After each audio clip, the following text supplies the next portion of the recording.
Friday, May 1st, 2020, coming up with Roland Martin Unfiltered. Yo, seriously? Armed white man, Michigan Capitol, demanding that Democratic Governor Gretchen Whitmer lift the stay-at-home order, the blocking her door.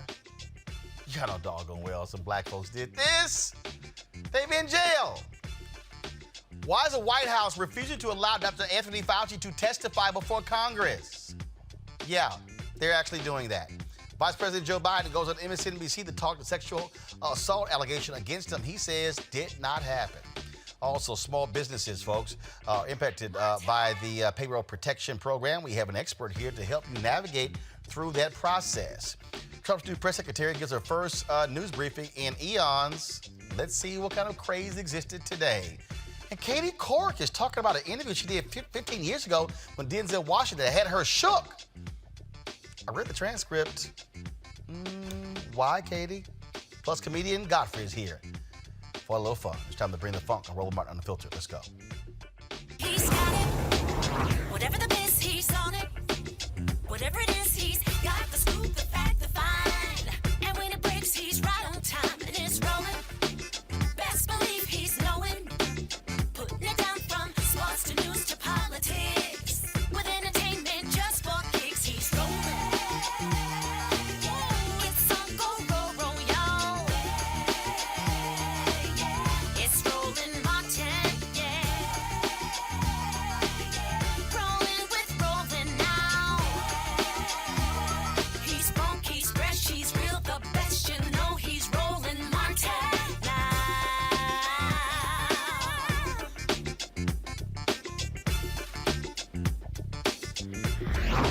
Martin.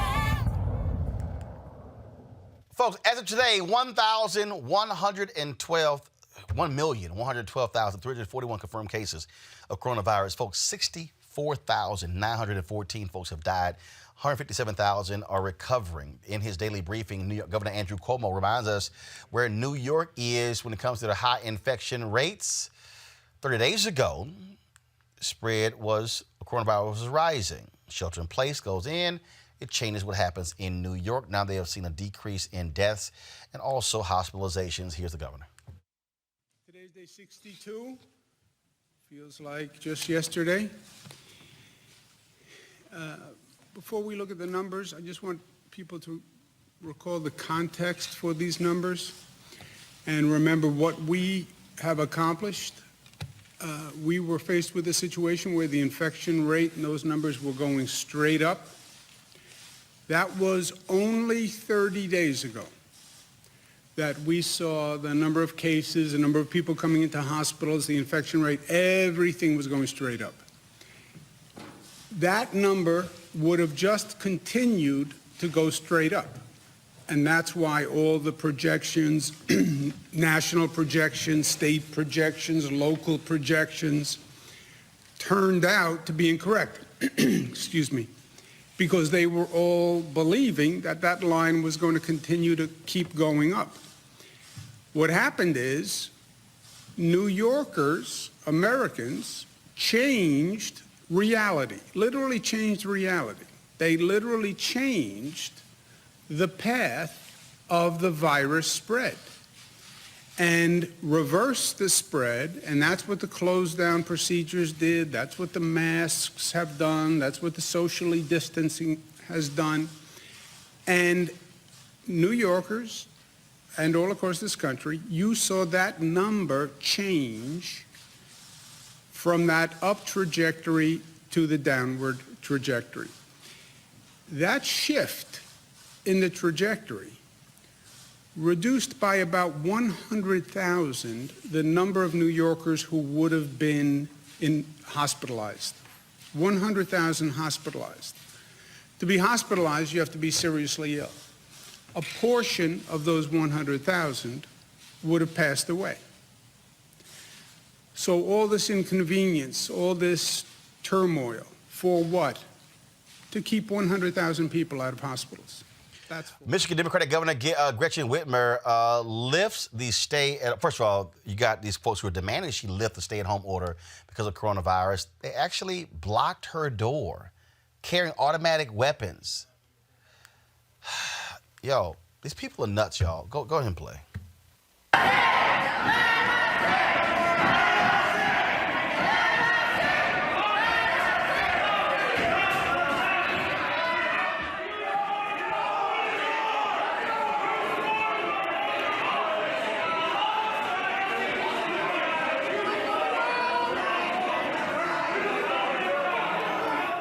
Now you got Donald Trump who's saying that the government should negotiate with them. Negotiate with terrorists? Really? Robert Patillo, Executive Director, Rainbow Push Coalition, Peachtree Street Project. Rob Richardson is the host of Disruption Now podcast. Caleb Bethea, Communication Strategist. They all join me. Robert, really? Why the hell should the governor of Michigan listen to any one of these fools?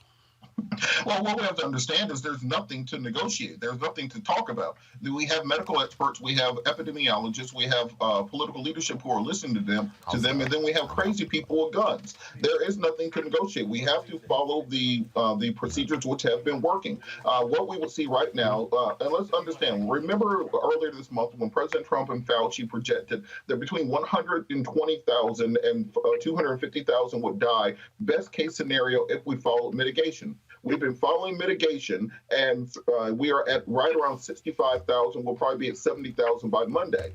That projection went through August. At the exact rate we're going right now, we'll be at 130,000 by August. So we're right in line with the projections as they are. And the idea that people want to break that now so they can go, I think there were signs saying, I want to get my hair cut, I want to get something to eat, I want to go to restaurants. Well, that's all well and good for you, but let's understand that if we don't do these mitigation tactics and do not do what we know is working, then those numbers will not be in the hundreds of thousands, but they will be in the millions. And then we will see the spike in infections, the overwhelming of hospitals, the doomsday scenario that we've been avoiding to this point. And there is nothing to negotiate. We know what's working, and we have to continue doing it.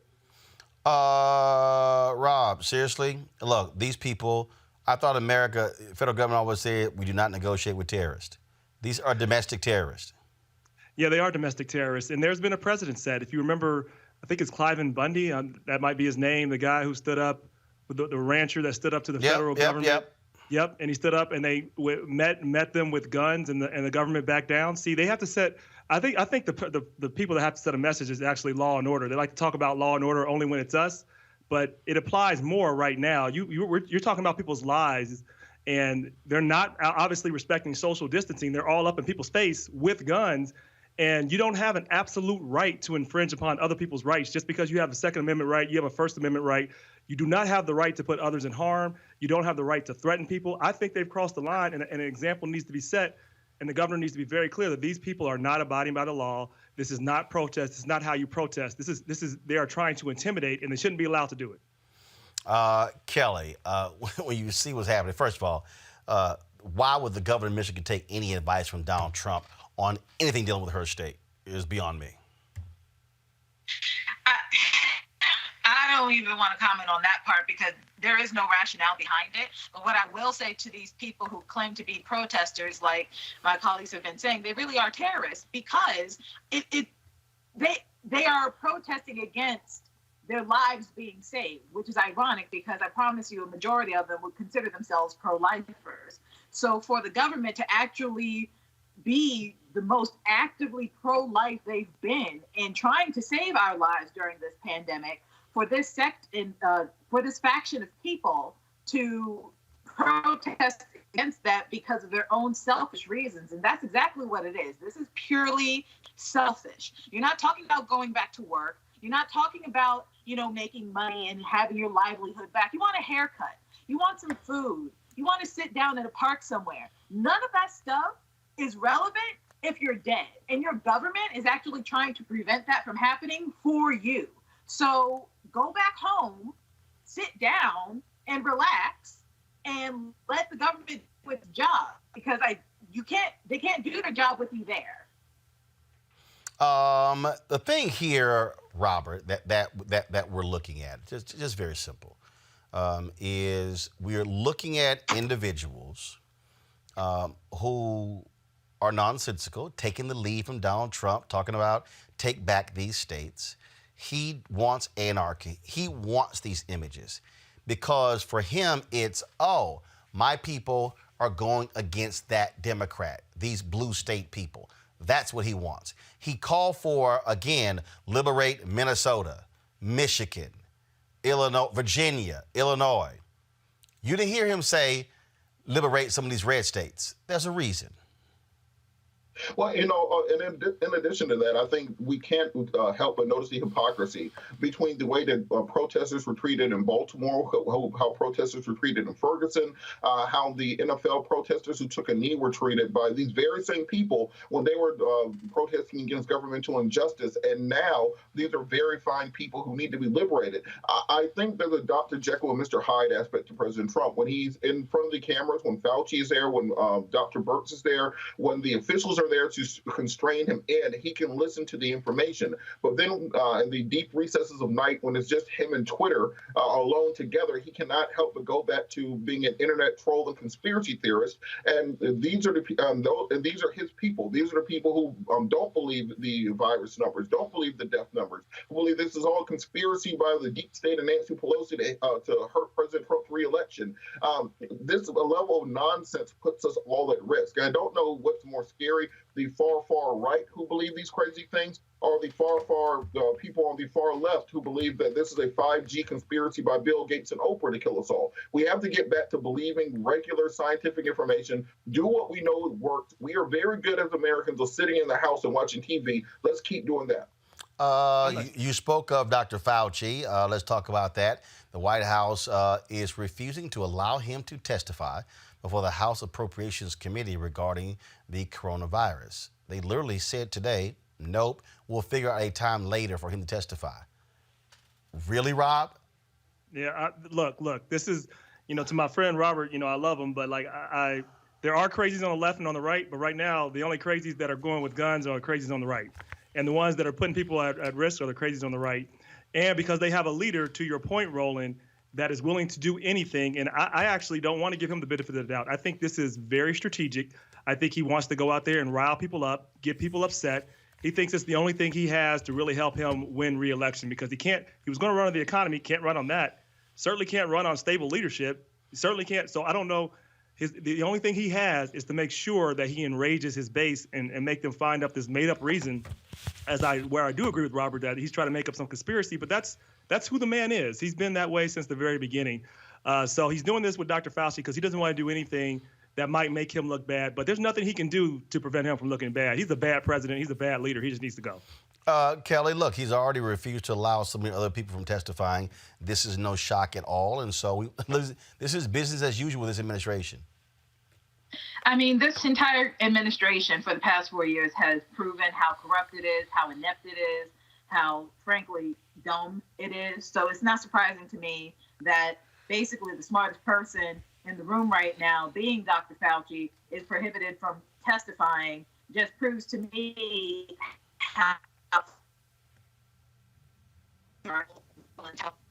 I wish I could say I'm outraged or anything like that, but at this point I'm just jaded. And I'm ready for him to leave office. Hopefully it's in 2020.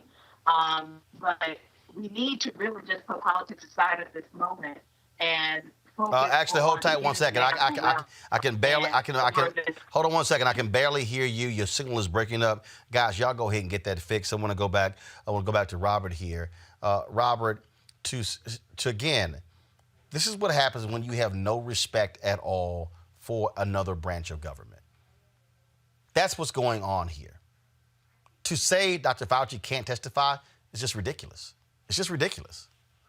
Well, I think in addition to that, the problem that the administration has is that Fauci is not going to carry the party line.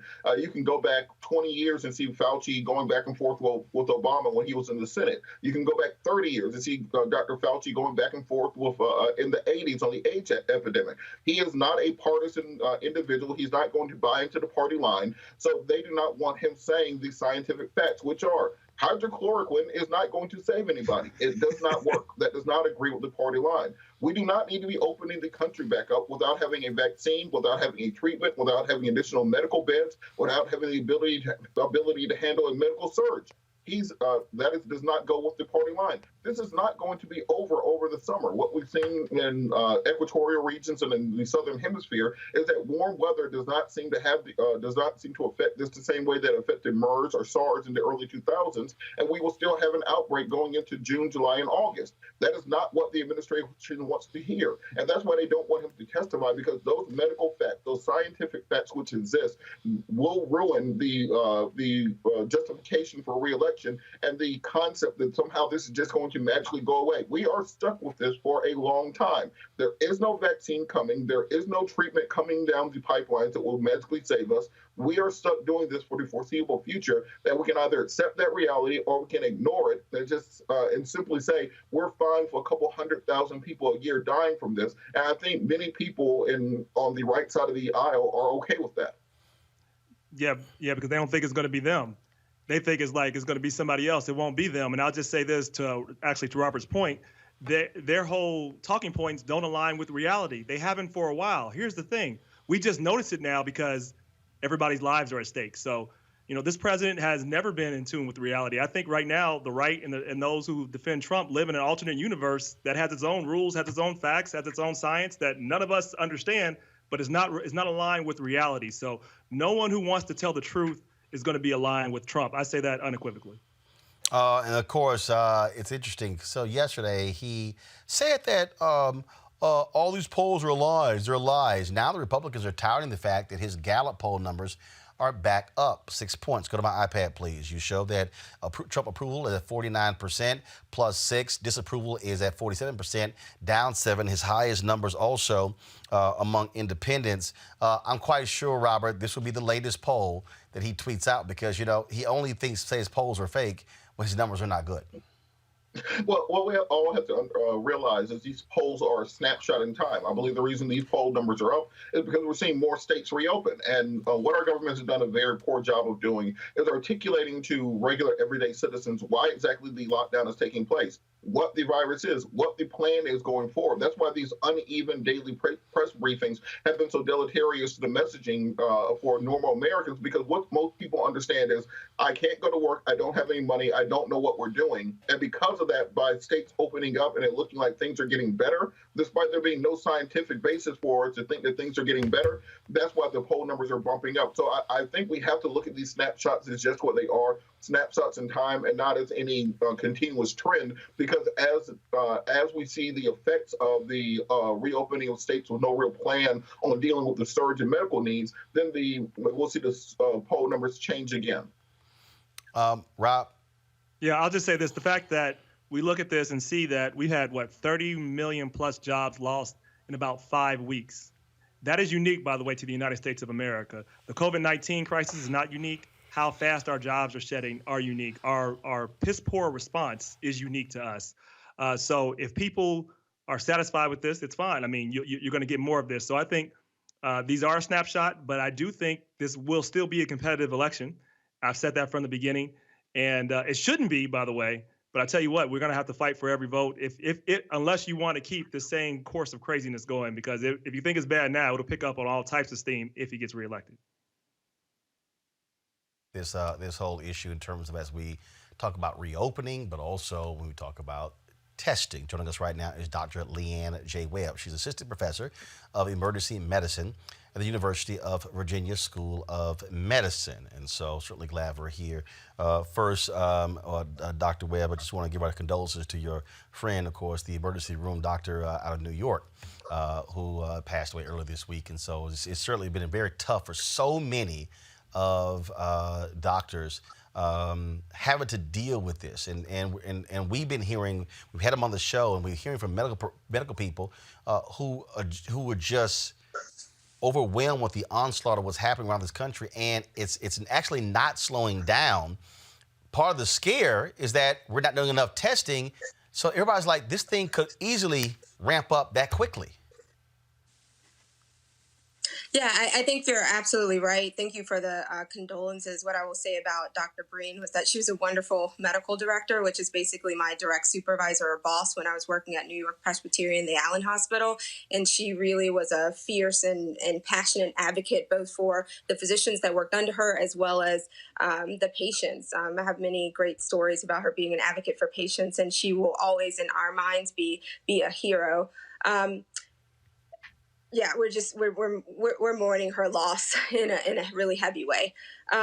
So in terms of the testing, we have not tested enough people yet, and so there's a lot of talk about reopening the economy. But what we know is that there have been certain guidelines set forth, some of them by the White House Task Force, some of them by the CDC, and what we ultimately know is that these are only guidelines, right? And so our Constitution is not set up so that at the federal level they hold all of the control over what's going on from a public health standpoint. So they've issued these guidelines, and the states take it upon themselves to follow the guidelines or to not follow the guidelines. And in many cases, there are states actually skipping steps here in this phase approach to reopening, and that's very concerning.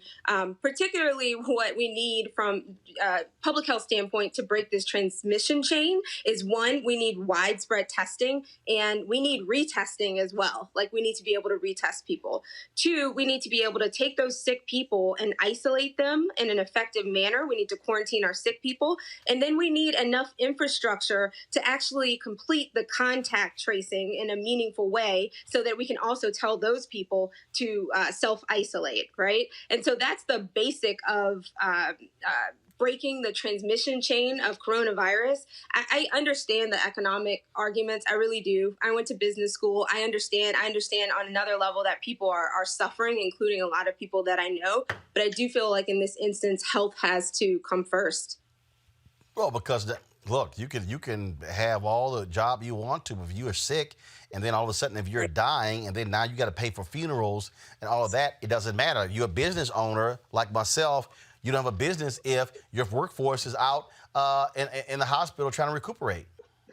Absolutely. And this is the other thing about it. Some of these guidelines are not practical. So if you look at the CDC and the draft that they put it out specifically for certain groups, including for schools and for businesses that have vulnerable populations or vulnerable people working for them. In the school guidelines, it has things like keep the desks 6 feet apart.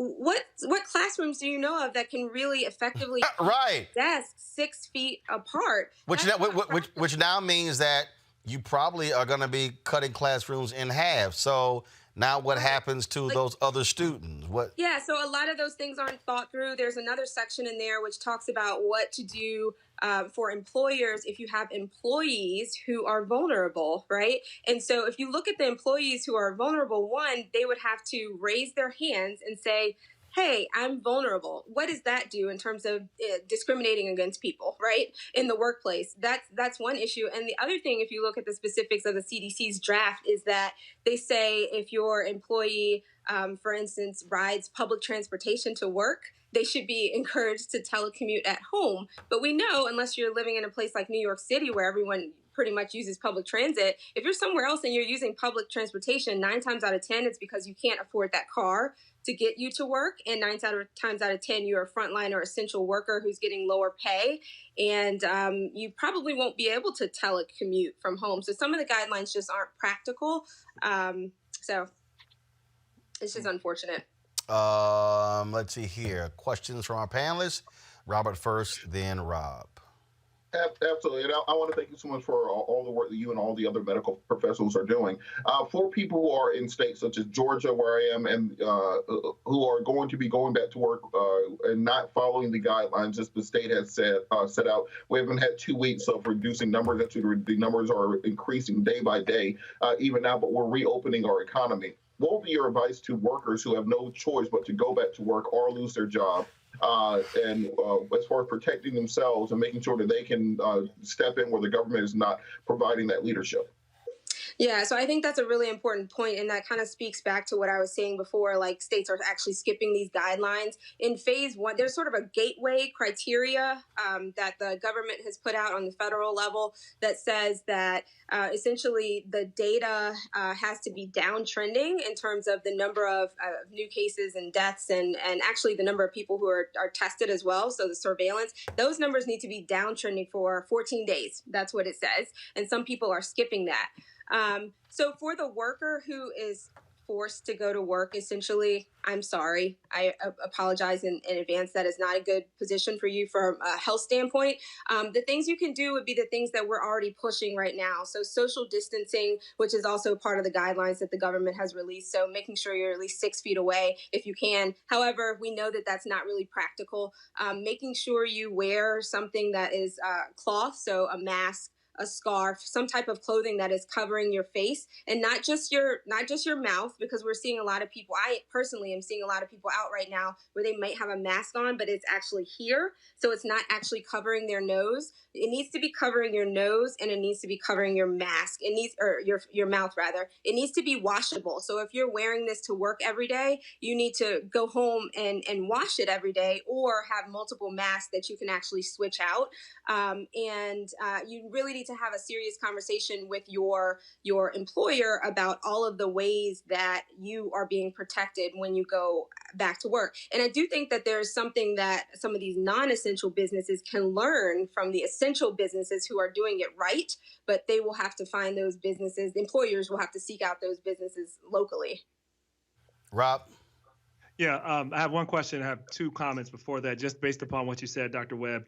Two things. When you look at the economics of the situation, as you mentioned, and it's hard for people that don't have jobs, I actually think that's because of our lack of our government's response. Other governments don't have that. We haven't had, as I said, 30 million layoffs in Britain, for example, where they're taking care of about 75% of the wages and directly giving businesses money for that. So I think the answer to that is, if people can't work because of health reason, that's where we're supposed to have government. But this is by design because we have an ineffective government. Two, when you talk about essential workers, there's a general strike today. I would be remiss if I didn't bring that up, with Amazon and many others that are out there that are our essential workers that are doing the work that we all like. There's all these popular commercials because the data says it's nice to thank people, but at the end of the day, it's good to pay your workers. So with that, you have workers that, let's say you have some of these essential workers or now non-essential workers that are coming back out and they get COVID-19. What would you advise them? Because I know there's some new laws in terms of how they go about approaching their employer. Yeah, so the first thing that they need to do is really contact their primary care doctor or reach out for medical help if they have issues surrounding COVID-19. Those people should definitely not go to, I say this as a health professional, knowing that some people feel like they're forced to go to work, but they should not be going to work. So if they're having a fever or cough or body aches, a sore throat, if they're sick at all and they're concerned that they could have COVID-19, those people should not be going to work. I hesitate to give sort of broad advice about what to say to your employer specifically. There are some protections in place for some businesses so that people can have paid medical leave. Now, I don't know what that looks like going forwards once people actually open up more of the economy. Supposedly about 35 states will be either fully open or partially open by the end of this week. And so that's a personal conversation to be had with employers, and probably need to get some lawyers involved as well. But definitely they should not be going to work if they feel sick. All right, then. Well, Dr. Leanne J. Webb, we certainly appreciate it. Thank you so very much. Hopefully, people will listen to the health experts and not the nuts in the White House who don't actually care about people's health, especially considering all Donald Trump has done is spent 3 years trying to destroy the Affordable Care Act. So we appreciate it. Thanks a lot. Yeah, thank you so much. All right, then. All right, folks, got to go to a break right here on Roland Martin Unfiltered. When we come back, we got more stuff to cover, including PPP. What can be done for small businesses? We got a guest coming up for that. And Katie Couric is still having flashbacks, pains, over her interview with Denzel Washington. And Joe Biden goes on MSNBC to address the sexual assault allegations leveled against him by a former staffer. All that next, right here, Roland Martin Unfiltered. You want to support Roland Martin Unfiltered? Be sure to join our Bring the Funk fan club. Every dollar that you give to us supports our daily digital show. There's only one daily digital show out here that keeps it black and keep it real as Roland Martin Unfiltered. Support the Roland Martin Unfiltered daily digital show by going to RolandMartinUnfiltered.com. Our goal is to get 20,000 of our fans contributing $50 each for the whole year. You can make this possible. RolandMartinUnfiltered.com. All right, folks, let's now talk about the PPP program, which is all about small businesses. The Payroll Protection Program. It's been a disaster for a lot of small businesses. 95% of African-American businesses, no access. 90% Latinos, same thing. People have been saying, what the heck is going on? Is there any money left? How do you even get involved with it? Is it too late? Financial consultant Bridget Agonye joins us right now. She's also having a virtual summit tomorrow that you can be a part of, the Payers Bankers with Small Businesses. She joins us right now. Bridget, first and foremost, we're hearing reports that they ran out of money on Monday, and so why should folks continue to apply? What's the deal? Have they run out of money? Are they still giving out loans? What's the status? Well, I was speaking to a couple of bankers today, and they're saying continue to apply. They still have money. I was talking to some regional banks today, and they said keep applying. That was today. They said it could change tomorrow, but to go ahead and apply for the money. So it's still available. One thing people don't understand is, I mean, again, the rules are different. So, for instance, right here, we applied for the program, and waiting back to hear if it's a yes. I was told it's a yes, but here's my whole deal: until the money shows up, it ain't a yes. And you really got to go through the rules. One of the things that my CFO said is that, luckily for us, we use a payroll service, and for the folks who don't, I mean, we were able to get that documentation and then be able to submit it. Not that simple. And so I don't necessarily know if the folks who set the rules understand the reality of how a lot of small businesses do business. Right. And I agree with that. I think that it's important for us to remember that there are rules to follow and that we should have documentation in place. And I know it's hard. It's hard for us as business owners, small business owners in particular. But you're right. The payroll companies did have access for our clients that we got funding for. They did have a payroll service company, and they were able to access those funds. And so we're hearing a lot of different things out here in the marketplace. And that's really what we want to talk about in our summit, is what's really happening with what the banks are saying, what the regional banks are saying. We work with a lot of regional banks, and so the regional banks and the smaller banks and the Black-owned banks are saying we still have capacity, we still have money out there.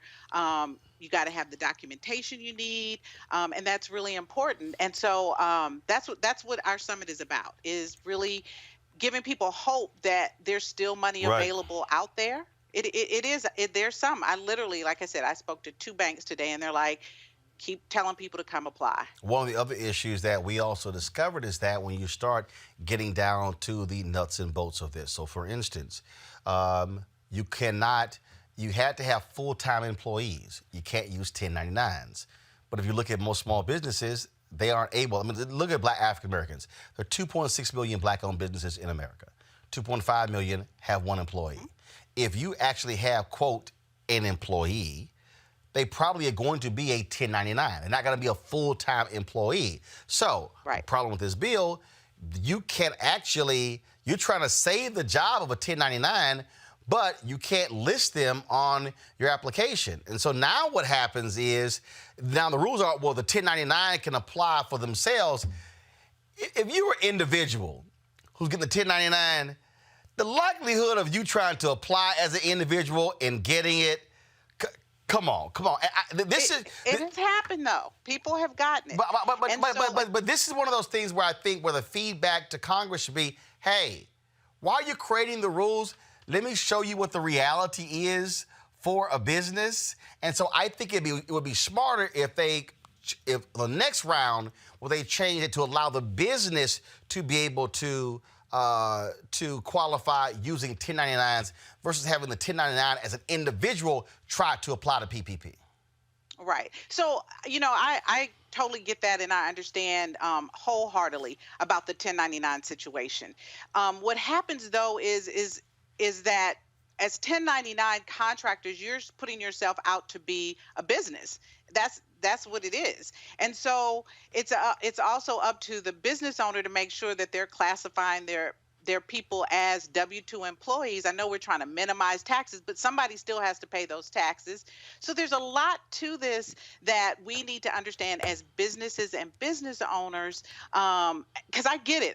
My clients have 1099 contractors. I have 1099 contractors as a CPA firm as well, and we have to play by the rules, even though the rules are hard for us. And so it's like, how do we work with our banks and the businesses that we work with, to make sure that we're being able to get the resources that we need. The money's there. 1099 contractors can apply.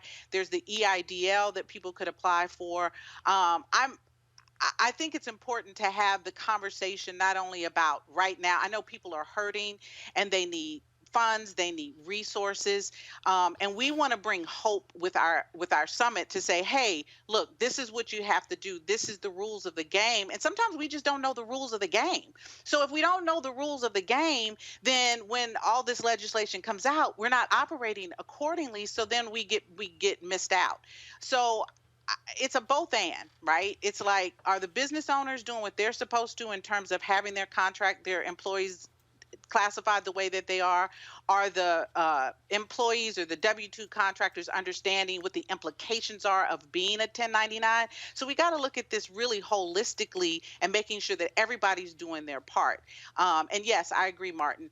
Most of our businesses are small mom and pop businesses, but are they really businesses? You know what I mean? And so the rules are set up for businesses. And so, again, for us with the summit, we want to talk about how you can establish a relationship with your bank to make sure that this doesn't happen, and that maybe you get the funding, get funding before a crisis happens and being positioned for it. And are we really running our businesses like we really should?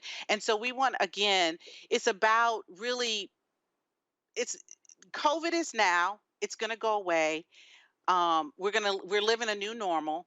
Are we prepared for the next level? Are we prepared for the next round? And that's really what we're here to talk about. That's what our summit is about, is saying, look, let's do what we can, keep applying for the money, get help where you can, get the money, and the EIDL money is still slowly coming too. I mean, part of the problem is that the banks aren't able to process as many as they have. I talked to one bank that said, let's say we process 100 banks a year, we're doing 100 a week. So some of it is the money's just not getting out fast enough, even though they have it in their coffers, just because they're regulated. They got to make sure they meet the regulations that they're required to. The banks, because if they give this money out and there's fraud or there's other things going on, they're responsible for it. So the banks are kind of itchy about, okay, how am I going to make sure that I'm not going to be stuck holding the bag because will the SBA honor the guarantee that they said they're going to give us? When are we going to get paid? So the banks are nervous too.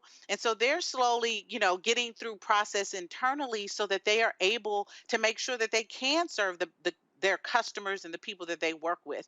And so the big banks, what they did was they found their best customers. As we've heard stories about, these Fortune 500 companies that are getting PPP money, that's who it wasn't intended for. So the wrong people are getting the money. And so well, then whose fault is that? What happened with the regulation that it was for people with 500 employees or less, but large corporates are getting the money? So we have to be really careful about, okay, where's the real problem? What's the real holdup? This has never happened before. The banks have never had to do this before. The SBA has never had to do this before. So we're all trying to figure it out. We're trying to make sure that people can get money, they can survive. And I was listening to the speakers before. I mean, this is, as we all know, I'm not saying anything no one knows. We're in unprecedented times, and it's like, okay, what do we do to prepare for what life, the new normal, is going to be? And we really want to encourage people that a new normal is coming, and to be mindful of that and to be ready for the new normal. So all right, helps. How can folks, what time is the summit? Where can they access it? The summit is tomorrow from 10 a.m. to 2 p.m. We have a bit.ly link. It's bit.ly Not Your Average Banker Summit. And we have a host of people that'll be there. We have bankers, we have business owners, and we're going to be talking about how do you build relationships with your bankers? How do you grow your business? How do you remain hopeful in this time? So we're going to give great information about, banking relationships, business relationships, and how important those things are. So 10 a.m. to 2 p.m. Eastern Standard Time. It's a free event. You must register in order to participate.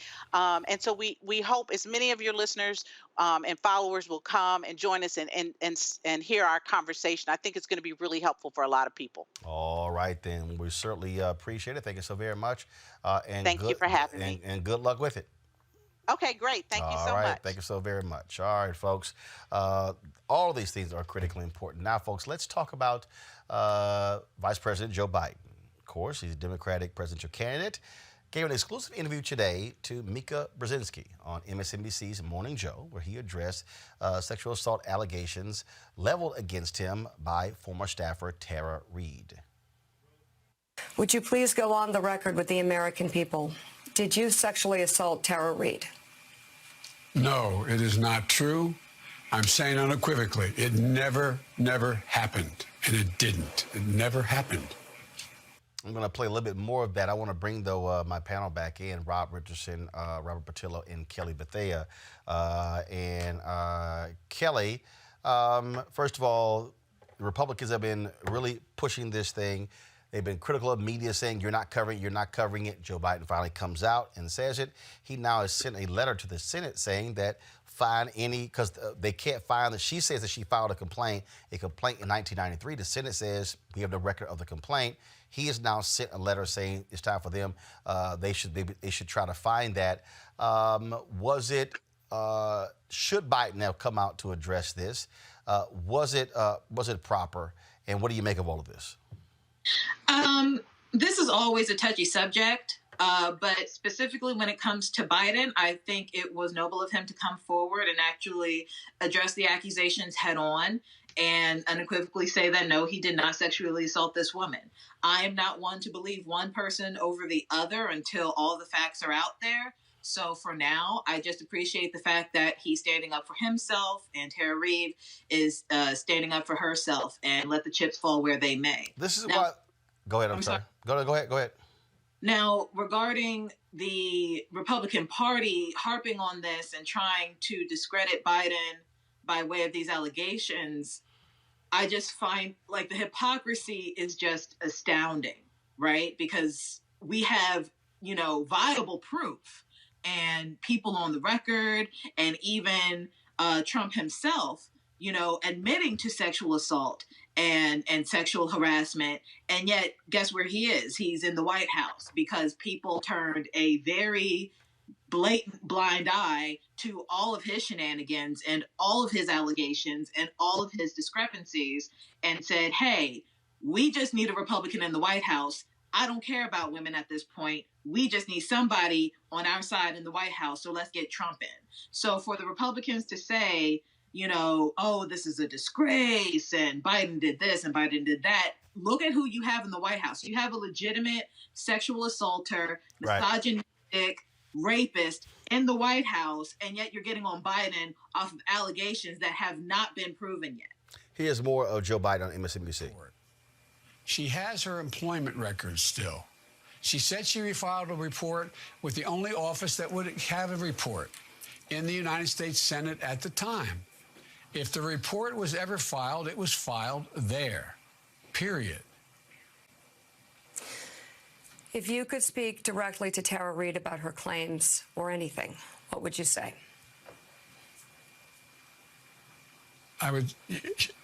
This never, ever happened. I don't know what is motivating her. I don't know what's behind any of it, but it's irrelevant. It never happened. It never happened, period. I'm not going to start questioning her motive. I'm not going to get into that. I'm not going to go after Tara Reade for saying these things. It's simple. What are the facts? Do any of the things she said, do they add up? It never happened. Mr. Vice President, Stay with us. We're going to take a 1-minute break, and then Joe and Willie will join with. So, Robert, this is what we're looking at. First of all, Democrats are in a conundrum because obviously with Kavanaugh, Blasey Ford, and all these other different stories, it was believe women. Now there are people who are saying listen to women. Lisa Milano got into some hot water, folks with the whole Me Too deal. And what this is highlighting, Robert, is the issue that people have been raising, and that is, how do you handle these allegations? I look at the people in Justin Fairfax, the Lieutenant Governor of Virginia.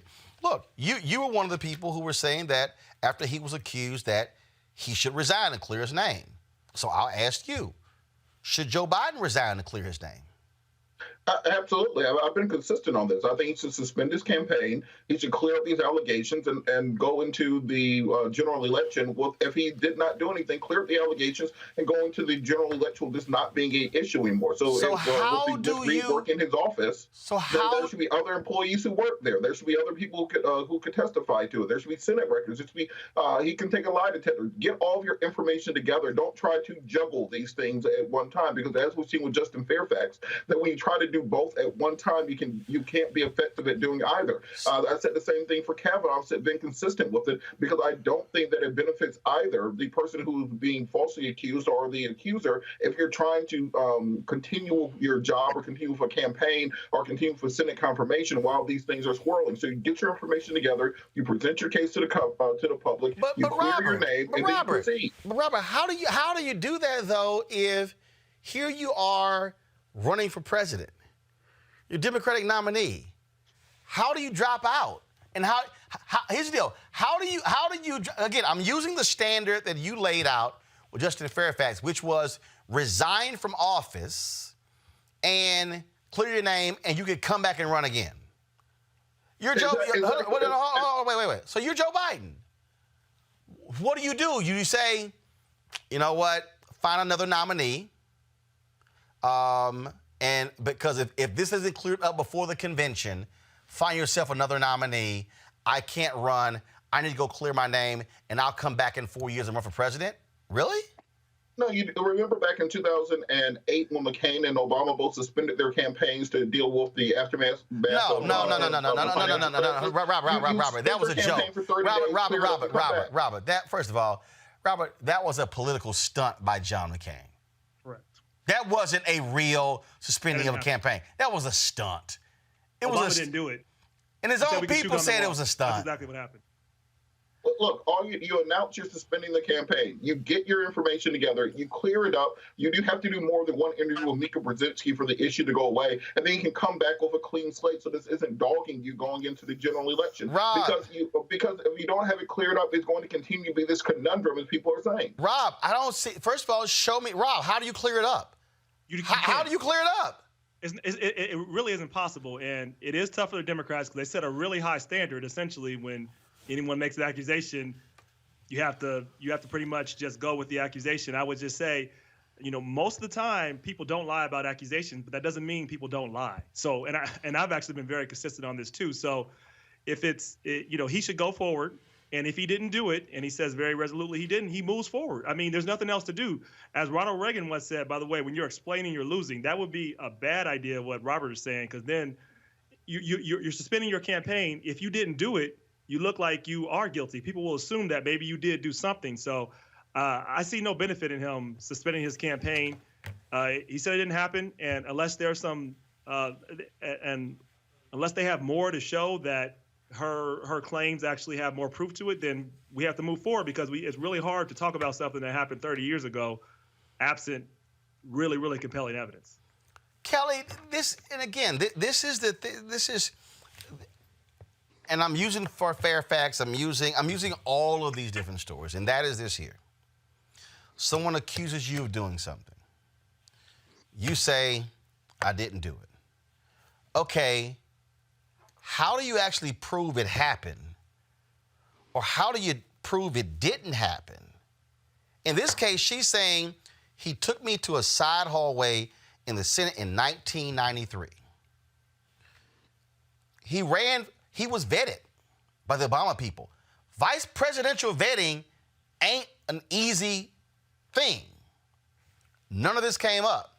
Now we've seen reports where she said, oh, I didn't say anything because I liked Obama. Then she came out last year and said he was inappropriate with me. But then now she came out this year and said, I was raped. I was sexually assaulted. So how does the public go somewhere? Because you would think that you would have said, I was sexually assaulted last year, not just he's being inappropriate. Now, I'm just trying to... I understand. I understand the confusion. I understand, how this could not be in her favor. What I will say, first of all, I've never been, to my knowledge, sexually assaulted in this manner. I have been sexually harassed. I do know what it's like to have to hide a story and try to move on with my life without having to bring it up. That being said, I empathize with the trajectory of this story simply because we have very powerful people in play. So the fact that she went from, oh, he touched me to he raped me, I'm not necessarily concerned about that because it could be true. It could be the fact that she was trying to mitigate the accusation so that the speculation and the scrutiny on her wouldn't be as intense. Because we've seen what happens to these women in the press. We've seen what happens in the court of public opinion and with these women and these potential victims, alleged victims rather, when the facts come out in piecemeal or when they come out whole. They are the ones who are dragged apart. They are the ones who are just harassed and mudslung upon and all of these things. We just saw, what was it, last year? Kavanaugh's victim. She had everything. She had all the facts in her favor, and she still basically can never go back to the life that she lived before all those hearings because of the court of public opinion and the politicians and the press and the media just ripping her life apart. So I empathize with Tara Reid when she doesn't want the entire story out there. But all that being said, again, there is no proof. There is nothing there outside of her word that says that Biden assaulted her in any regard. Considering that this was 30 years ago and there's no record of it, the odds are not in her favor of justice being served in any case. So with Rob's point about him resigning or, stepping away from the campaign in order to do X, Y, and Z, I don't necessarily think that's a great idea either. Because, again, let's just say that she is lying. I'm not saying that she is, but it does happen. If she is lying, then he just upended his entire presidential campaign for what? So, again, we just need to see how this plays out as it's playing out. But I don't want to resort to dragging her name through the mud just because we don't know what happened. Because it was 30 years ago. Right. Robert, again, so as we begin to look at this here, now you have, of course, the the Republican Party wants to make hay out of this. Now they're saying, oh, Joe, turn over this, turn over that. I'm sorry. Of anybody who should not be talking, it's Roland McDaniel, Romney, the head of the Republican Party. It's Kellyanne Conway. It's Mercedes Schlapp, any of them. Donald Trump has not turned over tax returns. Donald Trump is being sued by porn stars. He's paid off porn stars. He has had numerous allegations of sexual harassment and assault against him. Really? They actually have room to talk?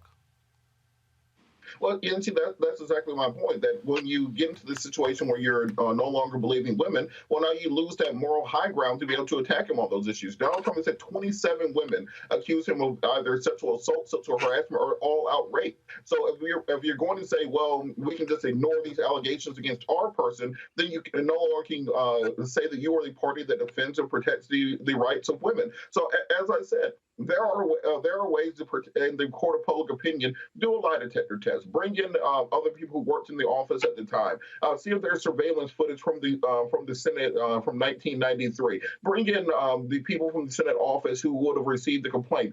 Talk to the local D.C. police to find out there was a police complaint filed in 1993. Compile all the information that you can. You have won plenty of cases in court with circumstantial information. You don't need to have this great smoking gun of information in order to clear your name, but present everything you have and compare it against your accuser, and then move on with the campaign. But don't do this little, first we're going to ignore it, then we're going to do a little interview with Mika Brzezinski, then we're going to just hope it goes away, then we're going to try to change the subject, confront it head on, attack it, and then go back to campaigning. And right now, because we have COVID-19, the coronavirus that we're dealing with, this is the perfect time to be able to do that and then come back around convention time and be going full speed ahead into the fall. So, Robert, who does that?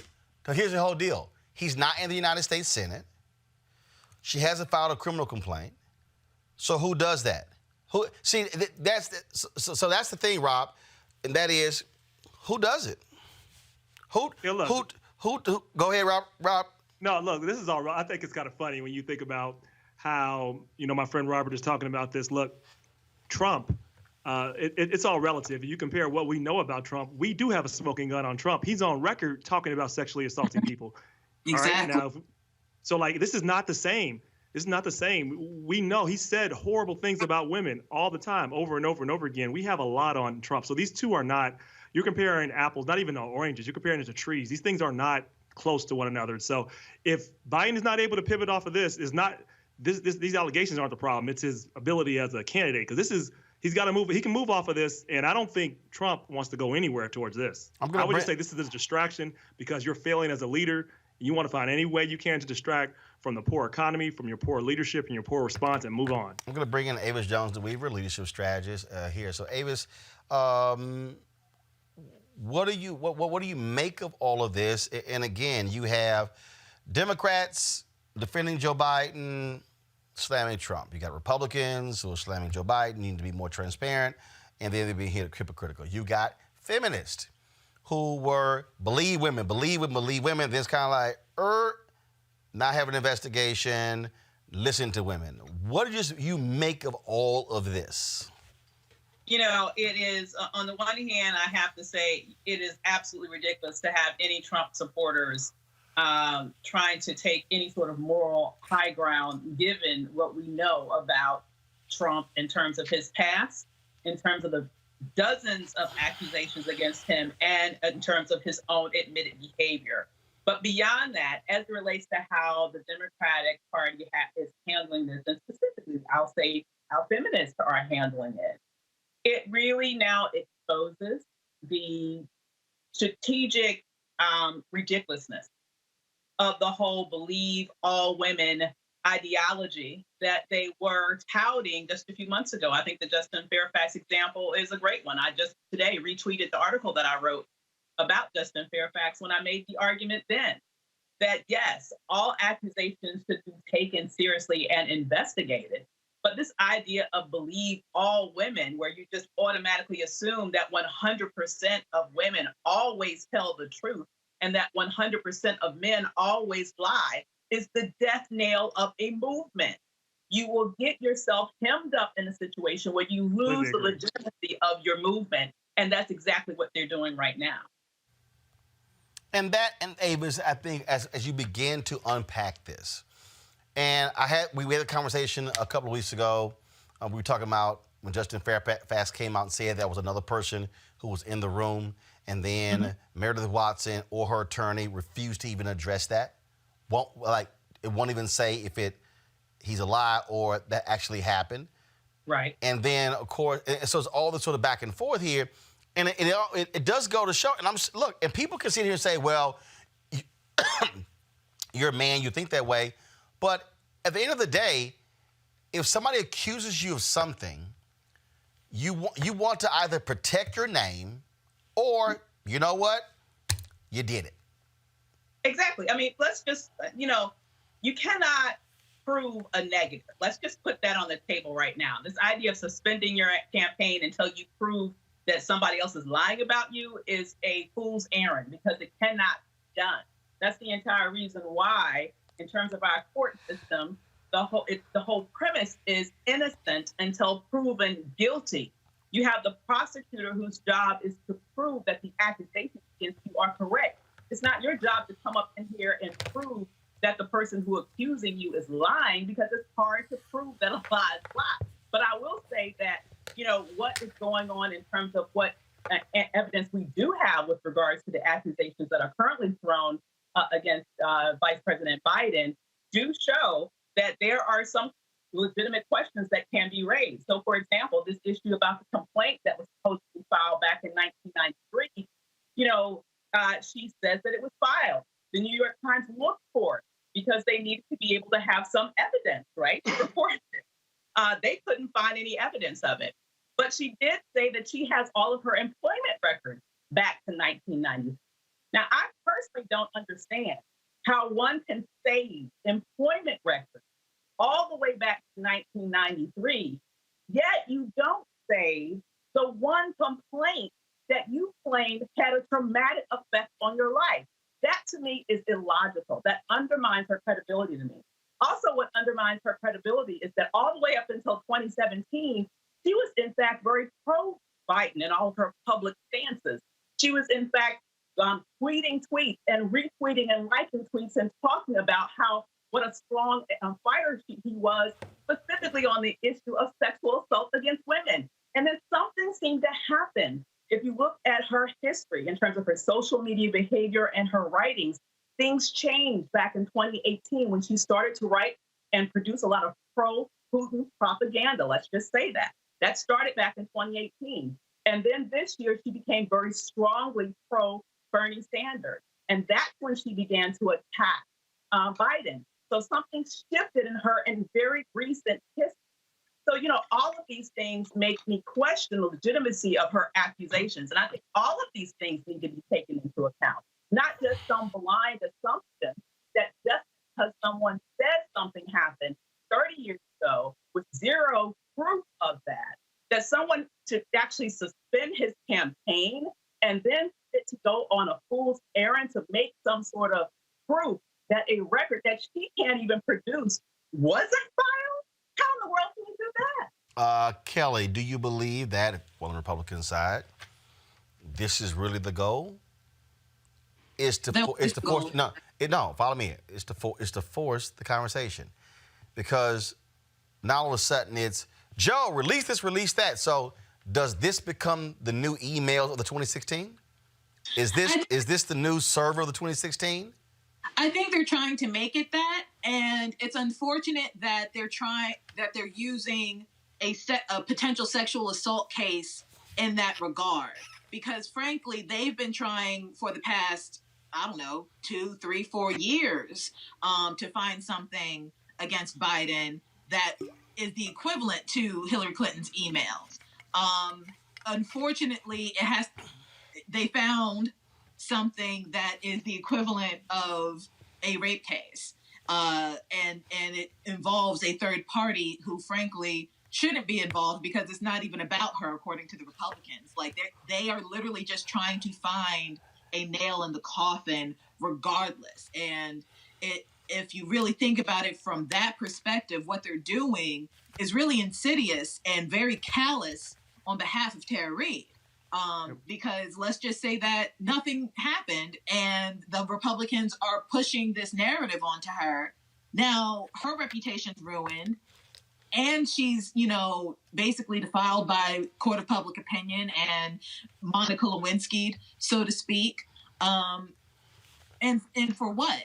If you're so threatened of Biden's presence, then do something legitimate. Don't do this, especially something that is entirely hypocritical of the Republican Party, considering who they supported as president in 2016. And they also don't care. I mean, this is who the Republican Party is.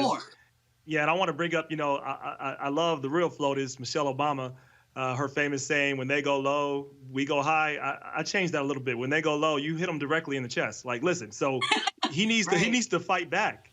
This is not something you can continue just take the high ground. You might miss their head. You need to make sure that when people attack you, you attack back.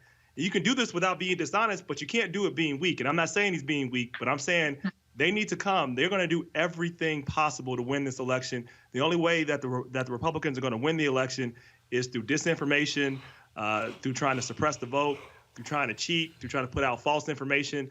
I think we're going to see a whole nother level that we've never seen in this election before. And so I just hope that the Biden campaign is prepared for that, because they're going to see things that have never been done before. But here's the deal, though, Robert. Can you actually fight back? I'm going to use Justin Fairfax again. There are people who literally called for his resignation within the first 5 minutes when the story dropped. Former Governor Terry McAuliffe was one of those people. There are a number of other people who said, he got to go, he got to go, he got to go. But they're not saying that about Joe Biden. And so what's next? What do you see as next? Well, as I said, what I think should happen next is he gathers his information. He addresses the issue one time. He addresses it authoritatively. You get affidavits from everybody who was involved at the time. You talk to the Senate office where complaints were filed to get an affidavit from somebody there, or even a statement from them to say that nothing was filed. You gather every piece of information that you can. You present it to the court of public opinion, and then you move on from it. What we saw with President Trump, the reason that President Trump has been able to survive every sexual assault or sexual impropriety allegation against him is for one reason. He addresses them one way. He says yes and then he moves on from it. He doesn't care what the answer is. He doesn't get down into the weeds. He doesn't get down into the minutia. He says he addresses it one time. He moves on to the next subject, and he never talks about it again. And I think that's what Joe Biden's going to have to do. You bring your evidence, you address it one time, and then you move on to the rest. Yeah, but Robert, here's the deal, though. Donald Trump never bring any evidence. Here's the reality. The reason Donald Trump's been able to do that is because his party is standing with him. The difference here is Democrats are a hell of a lot more going, hey, we got to look at this. Look at how Democrats dealt with Al Franken. Right. Look how they dealt with John Conyers. You had what was the short fat dude, Blake, Ryan, Ryan the Hole, whatever his name is. Dude, he stayed in Congress several months after that before he finally resigned. The difference between the Republican Party and the Democrat Party is that the Democrats will get rid of one of their own and go, oh, this is so tough. Republicans will go, damn that, we in power. Whatever the hell, move on. That's actually the difference, Robert. Look, I've never compared myself against mediocrity. Just because someone else is doing wrong doesn't mean you do wrong right along with them. So I think you put your information out there, you clear your name to the best extent that you can, and then you move on from the issue. But what I don't think you can do is drag this out, which is what's going on right now. If Joe Biden this morning has simply laid out his case for his innocence on Morning Joe, this would be a one-day story. Instead, they've let this sit there and fester for a year and a half since these allegations were made, and it's not going away. It's just metastasizing. So this is the worst possible way of handling it. If they continue along this line, then it will be an issue all the way through the campaign. It's going to be very difficult for Democrats down ballot to argue that they are the party of women, that they deserve to get those 60% of white women who voted for Trump in the last election. It's difficult to make your case to them when you are saying our nominee may or may not be in the same boat. So you have to address it one time, address it seriously, and then move on from it. Final comment on this topic, Rob, Kelly, then Avis. Yeah, well, look, you're not going to get those 60% of white women that voted for Trump. That shouldn't even be your goal. Your goal is to make sure that 53% of white women voted for Trump. Go ahead. Yeah, that sounds closer to right. Thank you for that. And you probably won't get those. So the goal is to make sure that you get your people out. And I tell you, you don't win anything with weakness. If he didn't do it, you go back strong. And you don't attack her. You attack the Republican Party. You attack all those who put her up to this to say that all they want to do is to distract you. And they want to use sexual assault, knowing that they are guilty of supporting a predator. We need to get him out of office because they will do anything to distract you from the disaster that they're doing. Just stick on the message. Kelly? I just think, again, it's entirely hypocritical of the Republicans to be going this route in terms of their mode of attack towards Biden, considering who they have in office. But regardless, Biden should definitely stay on the campaign. He should keep fighting to win the presidency. Unfortunately, this is just a blip in the road, hopefully. But Roland, your point about, the Democrats, kind of rolling over when it comes to court of public opinion, we cannot afford to do that anymore. That was, noble of us back before Trump was president, before Trump was president. We can't afford to do that anymore. And it's not necessarily because of power. It's because just the way things are right now, we don't have time for niceties.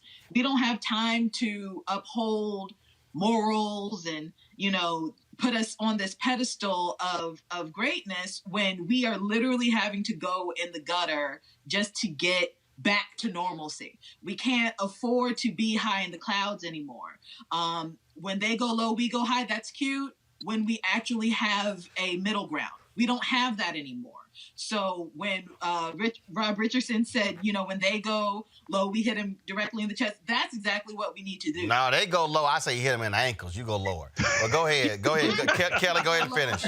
But, just for political correctness, we can meet him in the middle somewhere when we get a middle. No, right now. Well, actually, the middle between the chest and the ankles is, well, anyway. Avis, go ahead. Yeah, well, I say when they go low, you knock them the hell out. I just say finish them off, okay? And I think we also need to be very real about the full breadth of who they are being attacked by. Let's just be very real and transparent here. It's not just the Republicans. And if we only focus our fire at the Republicans in terms of where this specific attack is coming from, we are missing a big part of it. He is really being attacked from the far left, the angry Bernie bros who are hoping that, against hope, that somehow if they can push Biden to the side, that they can revive the Bernie campaign. You have to know who you're fighting so that you know who to aim your firepower at. And so and the reason why I'm bringing that up is because you need to be very real about her past and about some very disturbing things that I mentioned today that goes to motive. Okay, for why she may be making accusations here. When we ignore that and only talk about, and I think we also definitely talk about Trump, but we need to be very real and transparent about the full range of attacks here so that we can cut them all off at the knees so that we can focus our attention on November exactly where it needs to be. Well, all four of y'all to stay right there. Journalist Couric recently recounted the story from a 2004 Dateline interview she did with Denzel Washington. And she said left her shaken. Listen to what she said in this podcast. I had a very uncomfortable interview once with Denzel Washington about the remake of The Manchurian Candidate. And I think he totally misconstrued a question I asked and kind of jumped all over me. And it was so uncomfortable. I just remember leaving it and thinking, God, I must have, I don't think I said anything wrong. I don't know what happened. Anyway, I think he must have been having a really bad day because he later wrote a big check to my colon cancer organization, which I thought was super sweet. And I love him. I admire him so much. He's one of my favorite actors. But I remember walking out and feeling really kind of shaken that he had kind of gone after me in a way that was completely, weirdly uncalled for. What was interesting about this, and again, all four of you, I found to be interesting. She asked him about this question: should Hollywood actors stick to acting? His response was, "I'm not a Hollywood folk. I don't know who they are." She then tried to rephrase the question, but then he interrupted. He's saying he wasn't one of those people. Then she talked about being an actor, and he said, "Look, I'm a human being." In fact, here's the transcript. Denzel, do you feel some people say Hollywood folks should stick to acting? Denzel, I don't know what Hollywood folks are, first of all. Hollywood is a town that has some stars on the sidewalk. I don't know anybody from there. So that's like calling you a type of folks. I'm not a Hollywood folk. I don't know who they are. Couric, okay, all right. Well, let me rephrase the question. Are you one of those people that, he says, there you go. Am I one of those people? Isn't that interesting? She goes, oh, stop. He says, no, don't stop. I heard what you just said. Am I one of those people? No, I'm not. No. Are you an actor who would rather not? No, I'm not an actor either. I'm not that either. I'm a human being. My job is acting. Okay, are you somebody who would rather not express his political views publicly? I mean, how do you feel about that? Some people are more outspoken than others. And what I meant, are you one of those people who would rather keep it private? Don't make my questions loaded when they're not. Washington, would I rather keep it private? No, I am not one of those people. I think I speak what's on my mind. Rob, do you understand what Denzel was getting at? And do you think that Katie Couric is being just a wee bit too sensitive herself? Yes to both, both of those questions. I'll say, I guess she is so used to Denzel and sees any black man that might get an attitude with her as threatening. Like, just because he wasn't smiling or he wasn't saying what she wants to hear, somehow he's threatening, and that made her uncomfortable, which is ridiculous. You're a reporter. So if people disagree with you, you become uncomfortable. Like, I read the transcript, and I said there's got to be more here. And the only thing I could surmise is that maybe Katie Couric needs to find a way to get in the news again so she can pull up ratings for something she's trying to do. Maybe she's writing a book. Because I have no understanding of why she felt threatened or uncomfortable. It just seemed like she's really, really sensitive and shouldn't have been a reporter. Kelly. I don't know if you've heard about, people talking about white women who do things like this as being called Karens. This is definitely a Karen move. And I hate the fact that they call it Karen because my mother's name is Karen and, I digress. But for her to go this far over something that is over a decade old, what is it, 16 years old? This interview Manchurian came out in 2004. And in 2020, you bring up something that happened 16 years ago that frankly you actually did do. You did look like journalists know how to ask questions to glean the answer that they're looking for. So the fact that Denzel Washington did not fall for the trap of basically saying actors should stay in their lane, she probably felt threatened by the fact that he didn't fall for her trap, not the fact that he actually stood up for himself. So that is the real key here. She really did load onto a question. It's a leading question. Lawyers do it. Journalists do it. People who want to trap people into questions do it all the time. He didn't fall for it. She got salty. And apparently 16 years later, she's still salty about it. So, just go about your day. You're great on Instagram. Stay there. Well, here's the deal. I mean, look, Robert, the reality is, I can bring up a story from 16, 20 years ago and recount that story. I think the fact that she talked about how shook she was. So just, I'm going to give my thoughts on it, but just you go ahead and weigh in. Well, I think that this is an insult to Karens everywhere. This is not Karen behavior. This is straight Becky behavior. Because what she's doing is taking the fact that a black man would not submit to her, answer the question that she asked the way that he wanted it to be asked, and then started crying about it and said that she was so offended and so shaken by the fact that this man had the nerve. How dare you not say what I told you to say? And this goes part and parcel of the over-criminalization of African Americans within our criminal justice system. This goes towards the fact that right now, even with public health recommendations mean that black men are supposed to wear masks while out in public, but we have to deal with the double consciousness and the fact that we understand that we are going to be looked at differently wearing a mask in public than other people wearing a mask in public, and just the oblivious nature of her to really try to turn herself into the victim in a situation where she was the actual aggressor. She wins the award for Becky of the Month. Avis, your assessment. I have to agree. Becky's be Beckian, okay? That was a classic Becky move. Woe is me move, okay? It is insulting, and it is weaponized. Let's just say what that is. She weaponized her Beckydom in that moment, suggesting that, in essence, this big black man scared me and made me feel threatened. because she apparently was embarrassed, and for some unknown reason, and I believe that maybe she does have some motive that we are unaware of in terms of wanting to draw publicity to her at this moment, because otherwise, why the heck bring this up again? But ultimately, it continues to bother her that she was outsmarted by this Black man, by this intelligent, beautiful, and talented Black man. And so it is very interesting to me that all of a sudden she plays, as as Robert rightly said, this classic Becky move.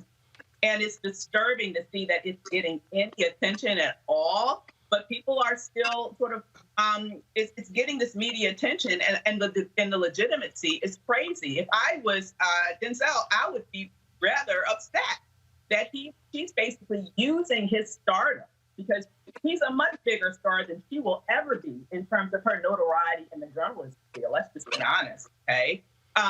She is using his stardom in order to bring more attention to her. And I absolutely believe it's because she has some motivation that we are unaware of yet, but we'll probably find out in the not too distant, in a not too far away future. Here's what I think, actually, and this is the Katie Couric. Matter of fact, I ought to send her a text message right now and say, watch what I'm about to say.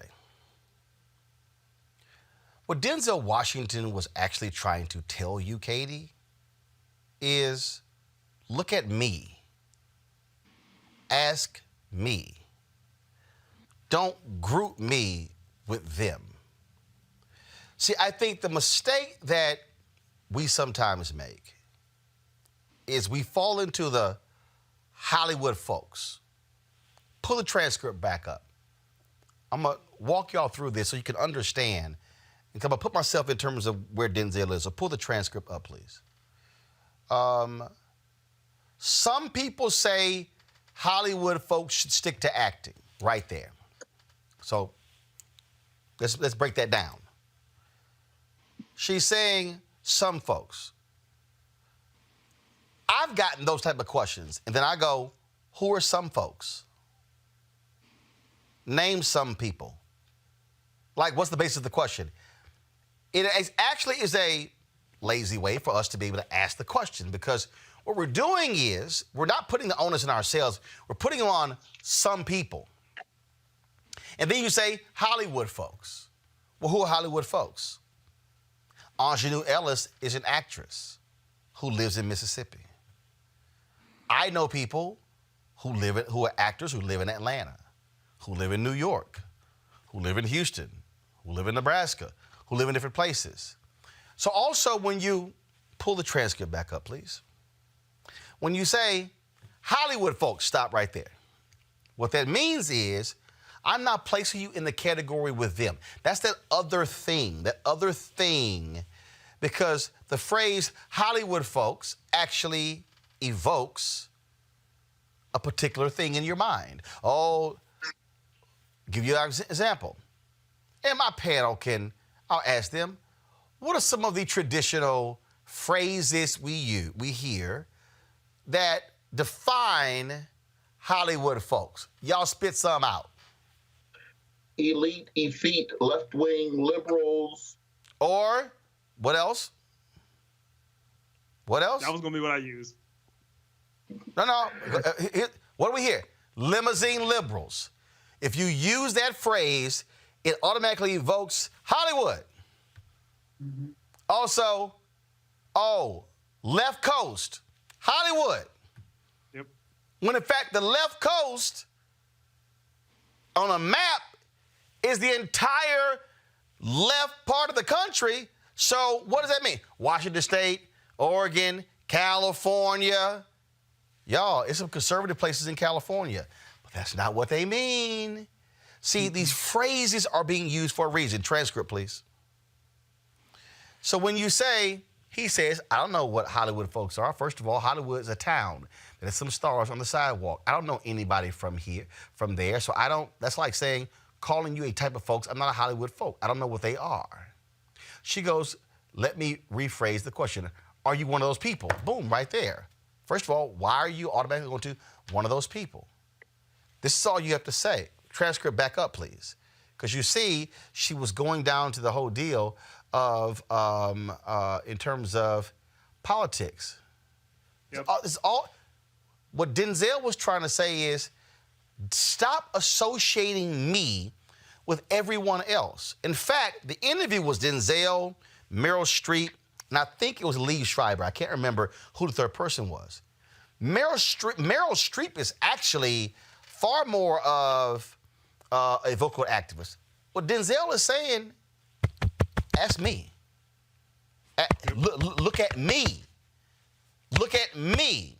Transcript. When she says, no, are you an actor who would rather, he goes, stop. I'm a human being. My job is acting. What Denzel was saying, Katie, look at me. And simply say, Denzel, why aren't you more vocal on politics? What's behind it? I'll give you an example. Do you remember when their son was interviewed by Craig Melvin on NBC for Black Klansman? And remember when Craig Melvin asked him the question, John David Washington asked him the question about being the son of an actor, Denzel Washington. He had to gently check Craig Melvin, because Craig Melvin forgot his mama is an actor. Mm-hmm. Paulette Washington. See, that, Avis, to me, is what I think what Denzel, it wasn't he was having a bad day. What Denzel was saying, see me for who I am. And don't bring in everybody else. So ask me, and don't use these phrases as a crutch that somehow now puts me in a box. That, I think, Avis, is what he was trying to say. I think you hit the nail right on the head.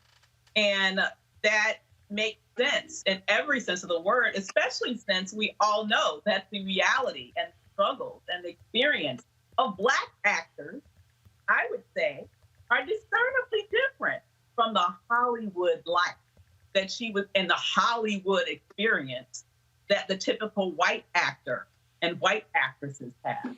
And so in trying to sort of lump him into this big sort of a Hollywood muddle, she was putting him in that same experience. And I would bet my last dime that he had a discernibly different experience in Hollywood than some of his peers who are in that same industry. And so I can understand why he's saying, don't just sit here and lump me into some of this sort of abstract Hollywood notion that I don't align with, that doesn't reflect my life, doesn't reflect my values, doesn't reflect my experiences, does not reflect my history. See me and ask me the question. And that's exactly the stance he should have taken, because to do otherwise would have been a misguided assumption. And that, I think, for so many people, not really understanding this whole notion of look at me.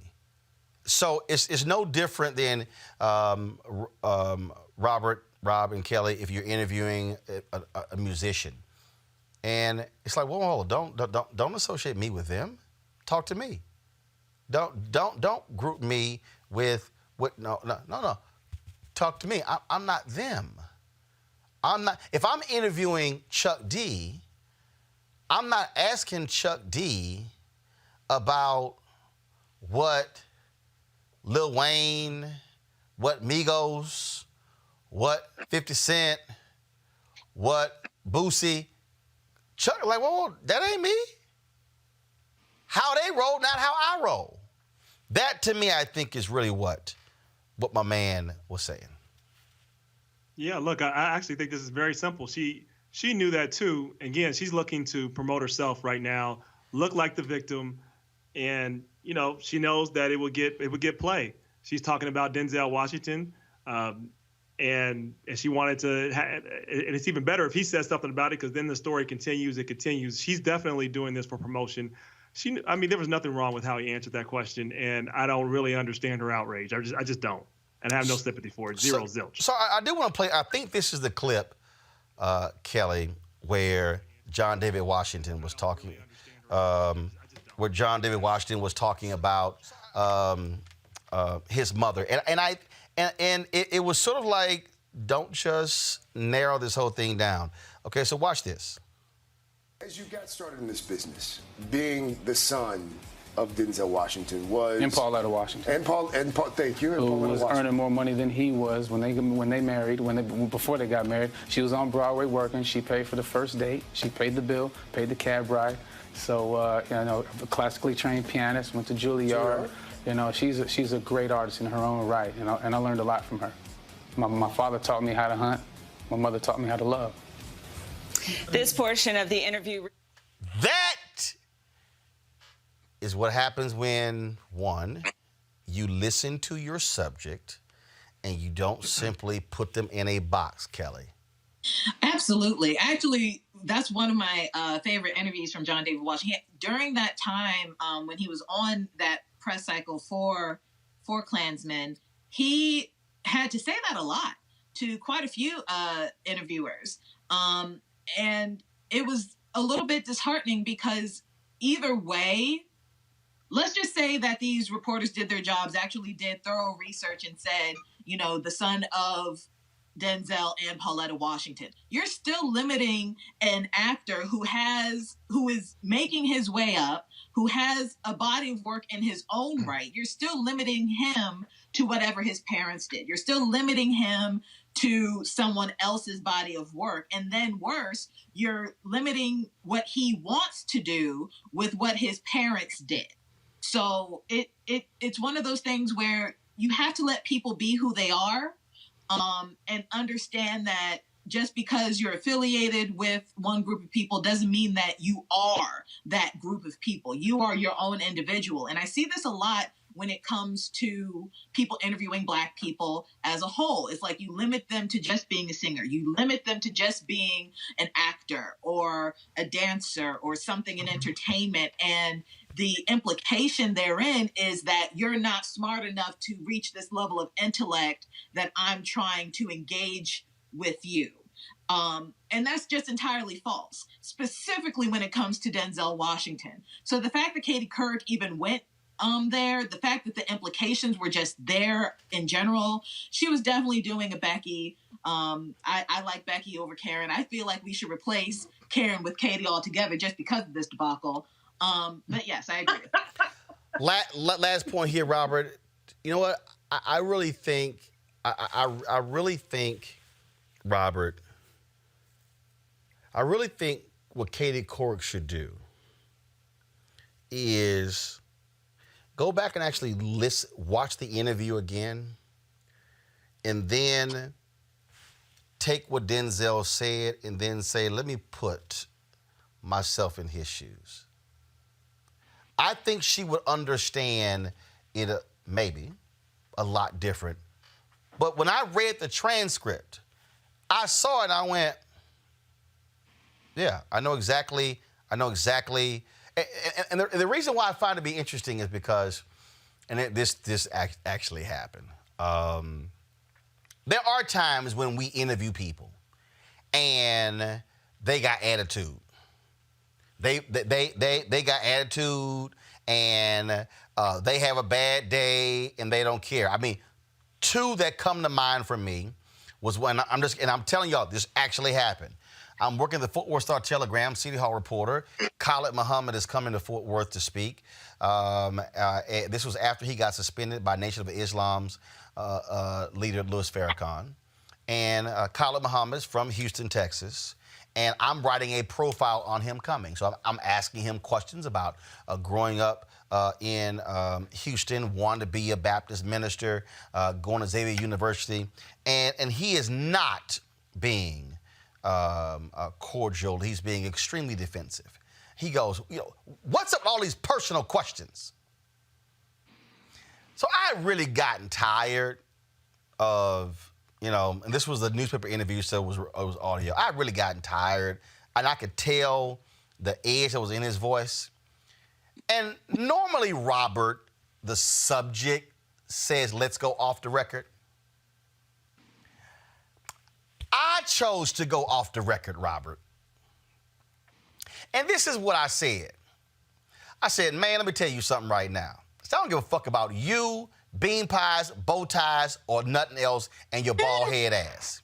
I said, these folks got your ass looking like a devil out here. I'm the only black male reporter in this whole newsroom. Don't nobody give a damn about your ass coming to Fort Worth and giving a speech. And you got two choices. You can answer my questions, or you can look like a damn fool when you bring your ass here with all the people surrounding you. Now, what your ass want to do? He goes, let's go back on the record. And from that day on to the day he died, a brain hemorrhage, he told his staff, whenever he called, you put his call through. It happened with Skip Gates. Skip Gates came to Texas A&M. I'm a student. I'm working on a story. And Skip was having in one of them moods. And I put that tape recorder. I said, look, man. I said, don't nobody give a shit about you coming to College Station. I said, in fact, they didn't know who the hell you were when I brought your damn name up. I said, so, you can talk to me? I said, but guess what? If you don't talk to me, this not going to be in tomorrow's paper, and everybody going to be fine. You could just walk through this town and university with nobody know your ass was here. So you can have a little funky little ass attitude. You can answer my questions. We went back on the record. Now, obviously, Katie Couric wasn't going to do that with Denzel right there because they didn't have limited time. But sometimes you got to go there as a reporter. But I saw what I was feeling. I figured out real quick what Denzel was saying. That ain't hard. That's called being attentive to your subject. Well, but even beyond that, even if Denzel did have an attitude or wasn't feeling it that day, so the hell what? He's a human being. He does not have to be juggling and smiling and kikiing for you just because you're interviewing him. You have a job to do. He has a job to do. Do your job. Why are you bringing it up 16 years later, saying that he hurt your feelings by not being as cheerful as you thought he should be? The level of privilege associated with this commentary, the level of dehumanization of somebody, of Denzel Washington in this case, as if he owes Katie Couric something just by the simple nature of her honoring him with the right to interview, to be interviewed by her. I think that's the most peculiar aspect of it to me. The fact that she thought that he owed her some level of submission just because she's asking him questions. I find the whole thing ridiculous. All right, then. And I love the person who's like, interesting considering Khalid Muhammad is not here to contradict or confirm Roland's version of the events. All you got to do is call Hashim, his right-hand man with the new Black Panther Party, since you want somebody to confirm it. Don't try me. Don't try me. It actually happened. All right, folks. Kelly, Robert, Rob, Avis, I appreciate y'all being here. Thank you so very much. Quite interesting conversation. I think I'm a text Katie Couric that segment or email it to her. I'd love to get her thoughts on it. I'm going to go to a break. When we come back, comedian Godfrey is in the house. That boy about ignorant. Next, Roland Martin Unfiltered. Back in a moment.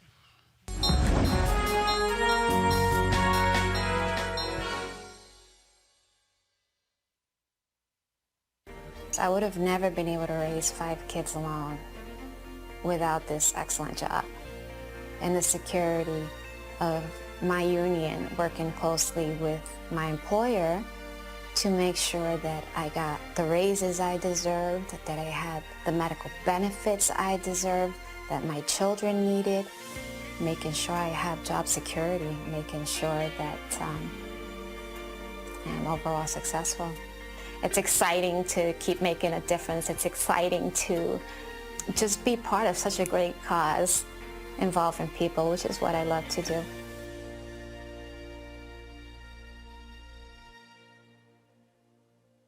Jackie Rodriguez's work as a pathology assistant doesn't just allow her to support her 5 kids. It's her way of making her community stronger. Behind every tissue sample is a real person, someone who needs her help, and Jackie takes that role seriously. Surgical patients will probably never meet her, but her precision and attention to detail are essential to quality health care. There are so many AFSCME members like Jackie who bring their A game every day. If you know one, and if you're blown away by their dedication to public service, please go to this website and nominate them for a Never Quit award. All right, shout out to AFSCME for being a partner here on Roland Martin Unfiltered. Thank you so very much. And so we certainly appreciate them being a partner and making this show possible. All right, folks, don't forget, if you want to support what we do, simply go to RolandMartinUnfiltered.com. You can, of course, pay with Cash App. You can see it right there. $RM Unfiltered. We also have PayPal, paypal.me/R Martin if you want to send a payment. In fact, let's take the address down. We're going to send it to our Washington, D.C. address. We're not going to use that one. But what I do want to do, though, is I'm going to read the name while we're trying to pull up Godfrey in just a moment. I'm going to pull up the names of the people, the folks who've contributed $50 or more. On our show. We have all of their names right now, so let's roll those names. Alfonso Rodriguez, Andre Morris, Andrea, Anisha Newell, Aya Inelli International, Barbara Davis, Barbara Roberson, Bernard Brown, Brooks, Carla Nichols, Carmen Diaz, Casey Pitts, Charity McFarland, Chauncey Turner, Cheryl, Daphne, Darian Cormier, Darnie Stanfield, David Logan, David Roca, Deanna Davis, Deborah Borders, Deborah Orr, Deborah Glover, Dr. Evans, Dr. John Codwell, Elliot Hoskins, Erica McCoy, Estreletta Green, Evelyn Hurry, George Brown, Georgia Brown, Herbie Holland, Jacqueline Link, Janice Harris, Javaris Powell, Jay King, Jean Murray Roca, Jeanette Anderson, Joe Curtis Grubbs Jr., John Hodge, Jordan McBride, Junius Levi Whitaker, Karen Boykins Towns. Y'all, this is the third time we done Karen. Keenan, come on now. Katricia Nolan, KC Digital Storyteller LLC, Kevin Glenn, Kim Coakley, Land Communications Corp, Latasha Teague, Linda Scope, Love to Praise Ministry, Mac Frost, Mark Hockett, Mary Tucker, Michael Young, Monique Drain, Paula Gilliam, Peters Full Stack Applications, Progress for All, Reginald Fields, Ricky Brown, Robin Brown, Ron Brew, Roosevelt Carey, Sahara Threats, Samuel Crutcher, Shanae Sampson, Sherry Lake, Sean Graham, Thomas Lee, Tomas Varela, Tony Gibson, Tony Foster, Tracy Harbin, Udo Salters Photography, Ujama Educational Technologies, Vanessa Williams, Vonda Jackson, Rolanda Hollins, Wayne Mitchell, Yvette, Conneal Robinson, Zelda Owens. We certainly appreciate all of them joining our Bring the Funk fan club. If you want to, again, have your name, personal shout out, just simply Cash App, PayPal, or go to RolandMartinUnfiltered.com, PayPal. Again, our goal by the end of the year is to have 20,000 people joining our Bring the Funk fan club at $50 or more. And we certainly appreciate all that you do to make this possible. All right, folks, y'all seen him. His comedy special. You've seen him in Soul Plane. You've seen him in other movies. And lately, for the past 6 weeks, he has been absolutely ignorant on Instagram, late at night or early in the morning, depending upon where you are. Comedian Godfrey's in the house. What's up, Godfrey? What up? So, so glad you are here. First of all, what are we talking to you on? FaceTime, Duo, Skype, what the hell? This is Duo. Okay, because Lord have mercy, my people said Godfrey's driving us crazy. He don't know how to do Skype. He don't know what he does. It's not about knowing how to do Skype. You guys are on some old stuff. You need to be on Duo or Zoom. What? Why? See right there. Y'all on dial-up. No, we're not. They don't dial up, like right there. I heard your notifications. You ain't turn your damn notifications off. I heard it loud as buzzing. Beep, beep.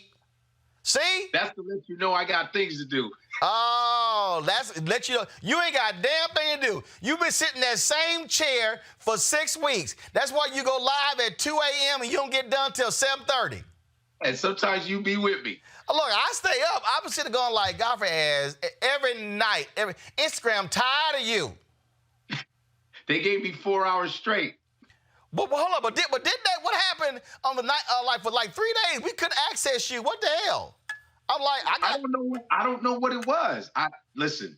You know what? We keep saying like we thinking the government be stepping in sometimes. So what have you learned? Because you had like a lot of direct contact with your fan base for the last 6 weeks. What have you learned the most?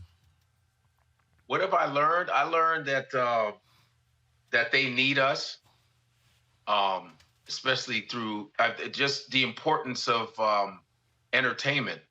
You know, a lot of times we know entertainment is important, but it really this time really, and not to sound corny, but this time has really shown that entertainment is so important for times like this. Like, we literally are carrying a lot of this weight on our shoulders by like filling in these hours. You, me, all these different comedians, musicians, the different battles. Look at what D Nice has done to the internet. You know what I mean? Look what he's done to social media.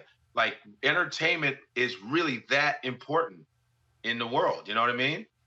Mm-hmm. Mm-hmm. And just the fact that I'm consistently talking to my fans and consistently talking to people, keeping them up. A lot of people, you know, their sleeping cycles are all messed up. So people are waking up in the middle of the night like, I don't know why I'm up, because nobody knows when this is going to end. Everybody's used to a routine. Now, I don't even call any day Monday, Tuesday, Wednesday. I just call it day. There's no rain, there's no sky, there's no sun, there's no sat. It's just day. I mean, you're absolutely right on the time thing, because look, dude, I'm 4, 5, 6. You know, I'm like, all right, I'll wake up at 11, 11:30, 12, 1. And you go to bed so you don't feel like a loser. And so I was sitting there like the other day, I was like, damn. I'm like, is it Thursday? Do I have a show tomorrow? Right. I was like, right. I'm like, oh, no. I'm like, it's Wednesday. I got 2 more. I got Wednesday, Thursday, and Friday. Yeah, it's because everything is totally thrown off. So I got to ask you, dude, what the hell is up with this thick ass, like the pizza man mustache you be putting on? What the hell is that? Oh, let me find it. Like what the hell? I just found that mustache. You know, sometimes I'll go to if I have ideas in my head, I'll go to a costume shop in New York City, and and not even during Halloween, just regular days, and just to find little stuff, because I'll have ideas in my head and say, yeah, this will be funny. This will be funny. You know what I'm saying? Mm-hmm. So what? That's the mustache you talking about. So that's right. That's all you do. You just put it on. I just put it on. And is it like a character that goes with it? It depends. I could be like, hello, my friend. I love your show. Roland Martin. I watch your show all the time. All the time. My favorite. I love it. It just looks right. You know, it don't have to make sense. You feel me? No, I don't. I actually don't. You know what, Martin? I don't need that. I'm just trying. I don't need that from you, man. I do different stuff. I think you've seen, like, listen, man. I do all kinds of stuff, man. I don't care. So, son. So I've seen you and Jay Farrow go at it. Right. Y'all and the whole impersonation. So we're just talking about Kitty Couric whining and complaining. Really, the bozo, really? Okay. And now we're playing with filters. No, man, don't make fun of clowns. They work hard too. Oh, I'm sorry. I know. So you're doing your Trump impersonation. You're orange. I got it. Okay. I'm just exactly. Yeah, you nailed it. There we go. This is my favorite show. I swear to God, you have the best show ever. Your show's incredible. Everything else is fake news, but Roland Martin, I respect you. I really do. I respect you. I think you're real. You're the best. You know when I first after he won, they had an anchor meeting at the White House, and I was there, and he walks in, all the other anchors jump up, Mr. President, and they walk up. I'm sitting there, and I'm like, I can't call him Mr. President. I'm like, he don't respect the office. And so everybody jumps up and moves toward the president. I backed up. I'm like, well, he got to walk this way anyway. So he got to come around to the table. Yeah. So I hang back, and dude, they all walk up to him and shaking hands. Good to see you. Good to see you. Shaking hands. I'm like, I can't. I'm like, damn. Did you shake his hand? I said, Mr. President, Mr. Trump. I'm like, I can't go with that. So he finally walks over, sticks his hands out. He goes, good to see you. I go, hi. I'm straight up. Dog, the words Mr. President were not going to come out my mouth. Wow. I literally went, hi. Oh. Dog, you got to understand. You got to understand. I've interviewed President George H.W. Bush. Right. President George W. Bush. Yeah. Bill Clinton when he was running. Okay? Right. Met several times President Jimmy Carter. All right? Damn. President Barack Obama. All right? Wow. This is the 6th United States president that I've personally met. Hi. That's all. Wow. That's all that could come out, bro. That's it. I couldn't. There was nothing else that was gonna come out. Oh hell! What? Whoo! You tested me. You're supposed to address me as president. You're rude. I don't like you. I think you're very disrespectful. I can't believe you did that. I caught you. I'm at his house. I knew it was you. You're really wrong. I don't really like what you did. You should have said, Mr. President, you're a piece. I don't like you. This is not real news. It's all fake. It's all fake. It really is. We were just talking about Katie Couric being a little upset with Denzel. Don't you do a Denzel impersonation? Or was that Jay Farrell? It's everybody does. There's a couple of guys that do Denzel. Dean Edwards is a comedian who was the first to do Denzel Washington. And then we all did our version from him. And everybody does. Katie Couric said something about Denzel. You know, I don't know. She felt she got treated a little bad. She was a little shook when she interviewed him in 2004.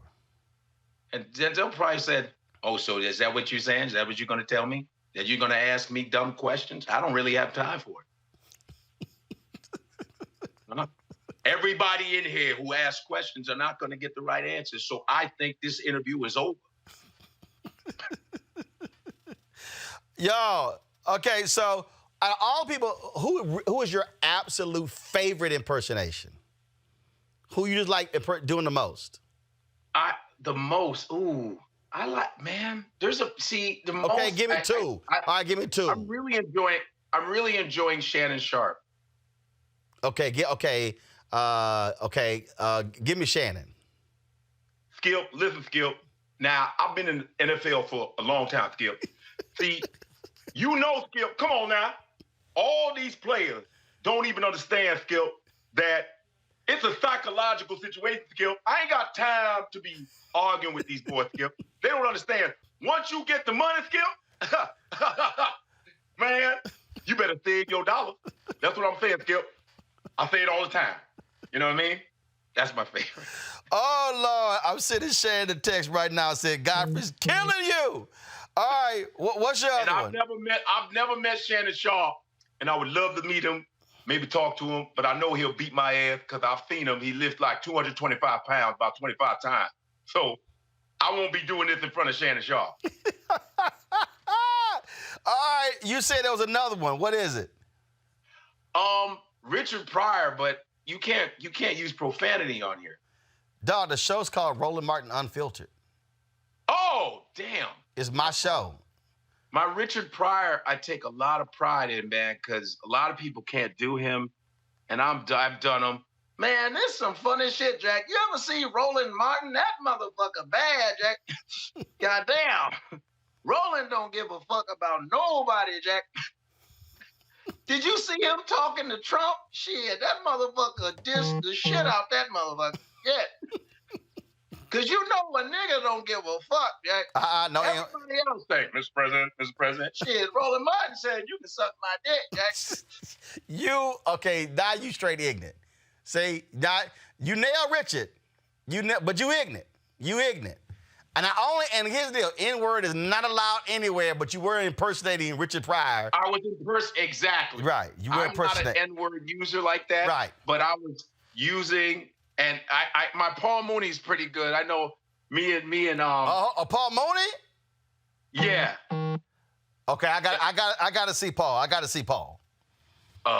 You niggas, I told you niggas wasn't listening. I knew exactly what the fuck. Donald Trump is a nigga. He's a nigga. He's doing nigga shit. I told you. He's crazy. Somebody is smoking crack in the White House. That is Paul Mooney. And here's the deal. Paul Mooney does not care about using the N-word. If you look at Bernie Mac's bit in Kings of Comedy, the one that Paul Mooney will use the N-word 78 times, don't care, and that's in a 3-minute conversation. Yeah, he said, I'll say nigga till my teeth gets white. Nigga. Right. That's actually one of his bits. Paul Mooney is, if people, here's the thing, here's the issue with Paul Mooney. Paul Mooney is so raw. Yes. You sometimes can't figure out, is he being funny? Right. Or is he serious? And so you like want to laugh, and then you like, I think he's serious. I think he's serious right now. I think, but comedy is, I think he's, let's put it together, furious. Funny and serious. He's furious. Almost sounds like furious, but furious. Because he's being both, man. Yeah, I'm talking about, Paul Mooney's comedy makes you go, oh, damn, I think that was too hard. I think he hit too hard. I think he was, I mean, he hits hard. He body blows. And here's the thing, it's so funny, though. Right, but I'm saying, Paul would make you so uncomfortable because you're like, okay, I want to laugh, but that really hit them real hard. So And then Paul will always do this. Oh, look at you, house niggas. House niggas are afraid to laugh. You niggas are just, you scared niggas. All of you are scared. Yeah, right. He would. So now you like, okay, damn. Now he'd included all of us in this. Let me tell y'all something. Paul Mooney performed with Dick Gregory. It was a concert in Essence. It was during Essence, and it was at one of the hotels, y'all. And Paul did not care that people paid for this VIP line. Paul, look. I don't care. No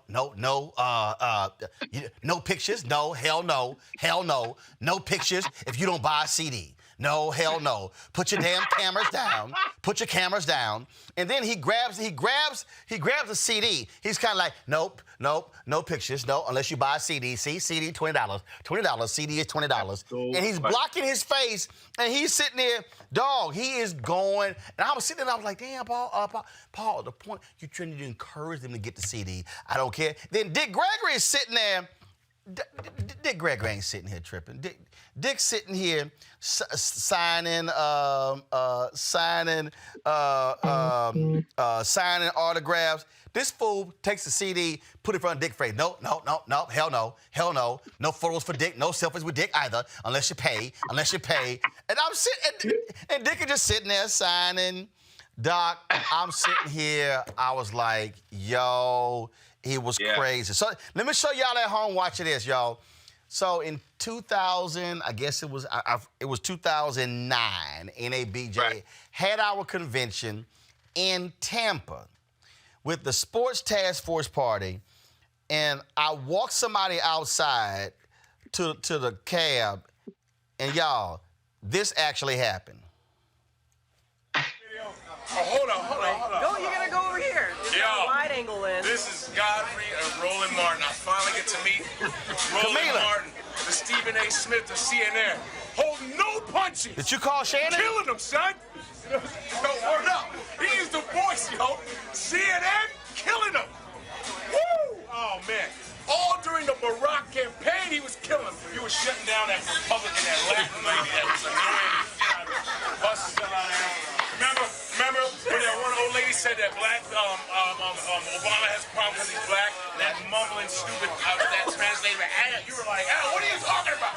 You have people fumbling all the time. They let you breathe, man. They let you. You know your stuff. No, seriously, yo, man, I have no problem giving props. Brothers don't do that enough. I have no. You're the fucking. He's amazing. He's the greatest, y'all. In close. See, he's getting his own show, son. And when you do, I need to be on it. I'll just wear a shirt, Roland Martin. I'll just be in the back like this. Yo, Roland, I'll just be in the back like this. Yo, I'll be in the back like this. Every time you say something, I'll be like, yeah. Hell yeah. Yeah. Oh, man. Every time, I'm telling you. You are the baddest dude on. If I don't see this on air, I'm going to be very upset.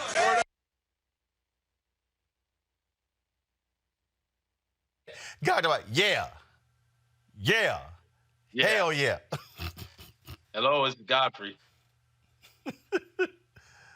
Oh man, that was crazy, Godfrey. Yeah, that was wild.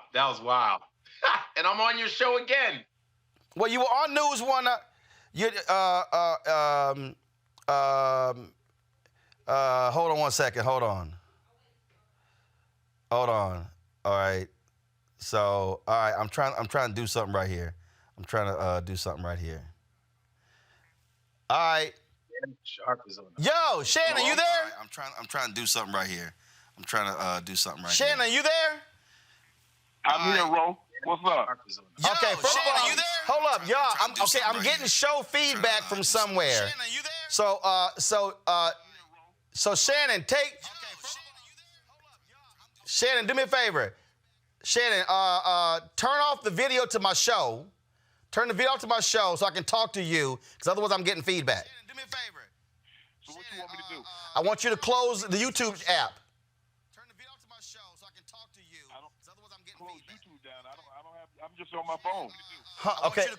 Okay, y'all got to figure out what the feedback is. All right, so Shannon, comedian Godfrey is on here. Dude, he just did a killer impersonation of you. He said, I ain't never met Shannon, so I said, fine, I'm going to call him.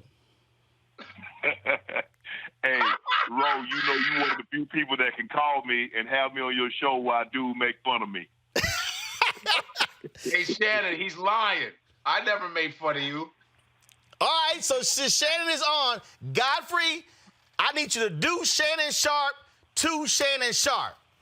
Man, all right, I'm not getting my ass whooped. Godfrey, me and Shannon friends. Ain't nothing gonna happen to you. He's your friend. Godfrey, come on, man. I got him on the doggone phone. Hey, can you hear me, Shannon? I hear you, bro. Go ahead, Godfrey. You don't know who I am, Shannon. I'm Godfrey. That's my name. I'm a comedian. I know of you. I don't know you personally, but I know of your work. All right, Godfrey. Godfrey, it's time for you to do Shannon Sharp to Shannon Sharp. I saw Shannon lifting 225 pounds and warming up. I'm afraid. Don't worry about it. I'll take care of it. Come on, Godfrey, stop being scared. Okay, all I said, Shannon, was, Skip, now you know I've been around a long time, Skip. That's pretty good, huh? No, keep going. Stop.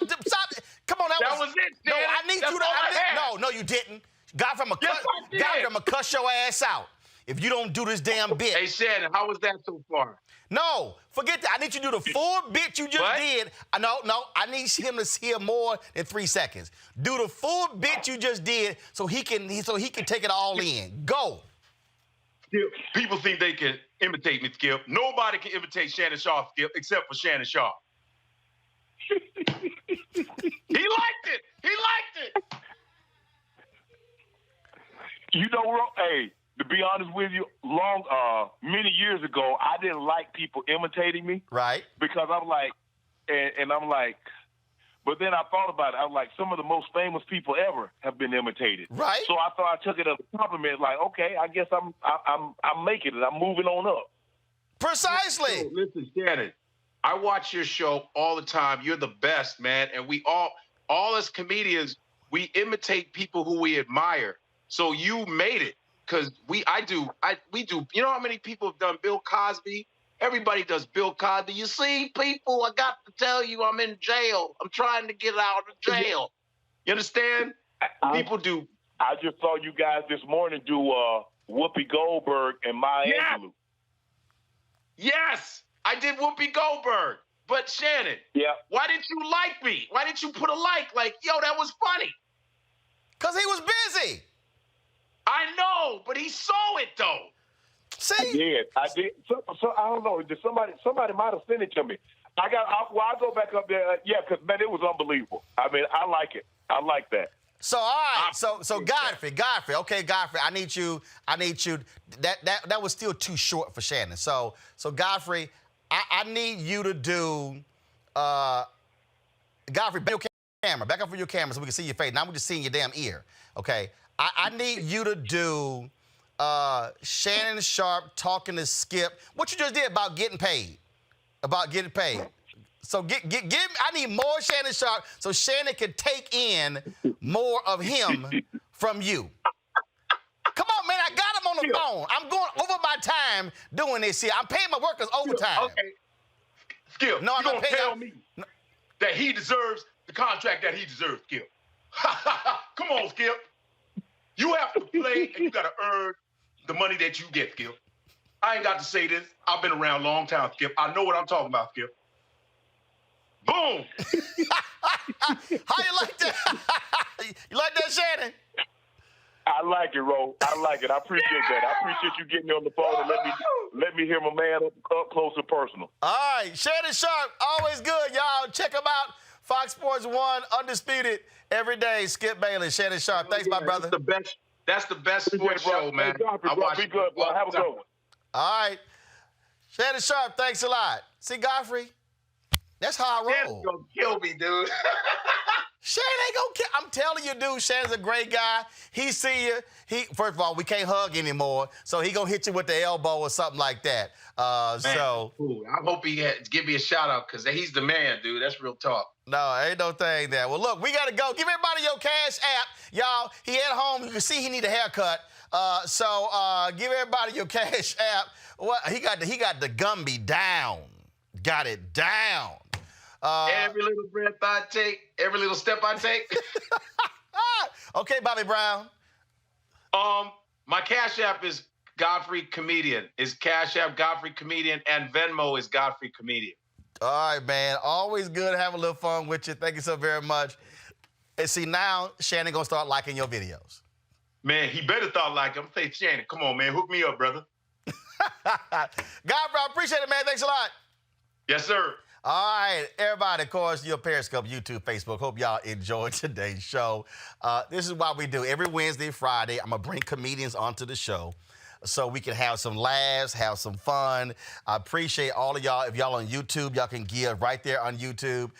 Please support us at Cash App, $RM Unfiltered, paypal.me/R Martin Unfiltered. Next week, we got a phenomenal show. Nafessa Williams, y'all from Black Lightning is going to be here. She's here Tuesday. Teddy Riley is going to be here Wednesday, whole hour from 7 to 8 on Wednesday.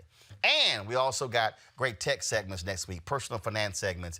You name it. Y'all know how we do it. There's no other show that does what we do. That's why you need to support what we do. Okay? We end this Friday. We end every week, of course, showing y'all the names. Now, y'all didn't have it last week. Y'all got the names? Man, y'all better make sure somebody gonna be sitting out here with a cup talking about you got some change talking under their mask. All right, so we're gonna roll the credits of all the people who are members of our Bring the Funk fan club. I'll see you guys on Monday. Holla!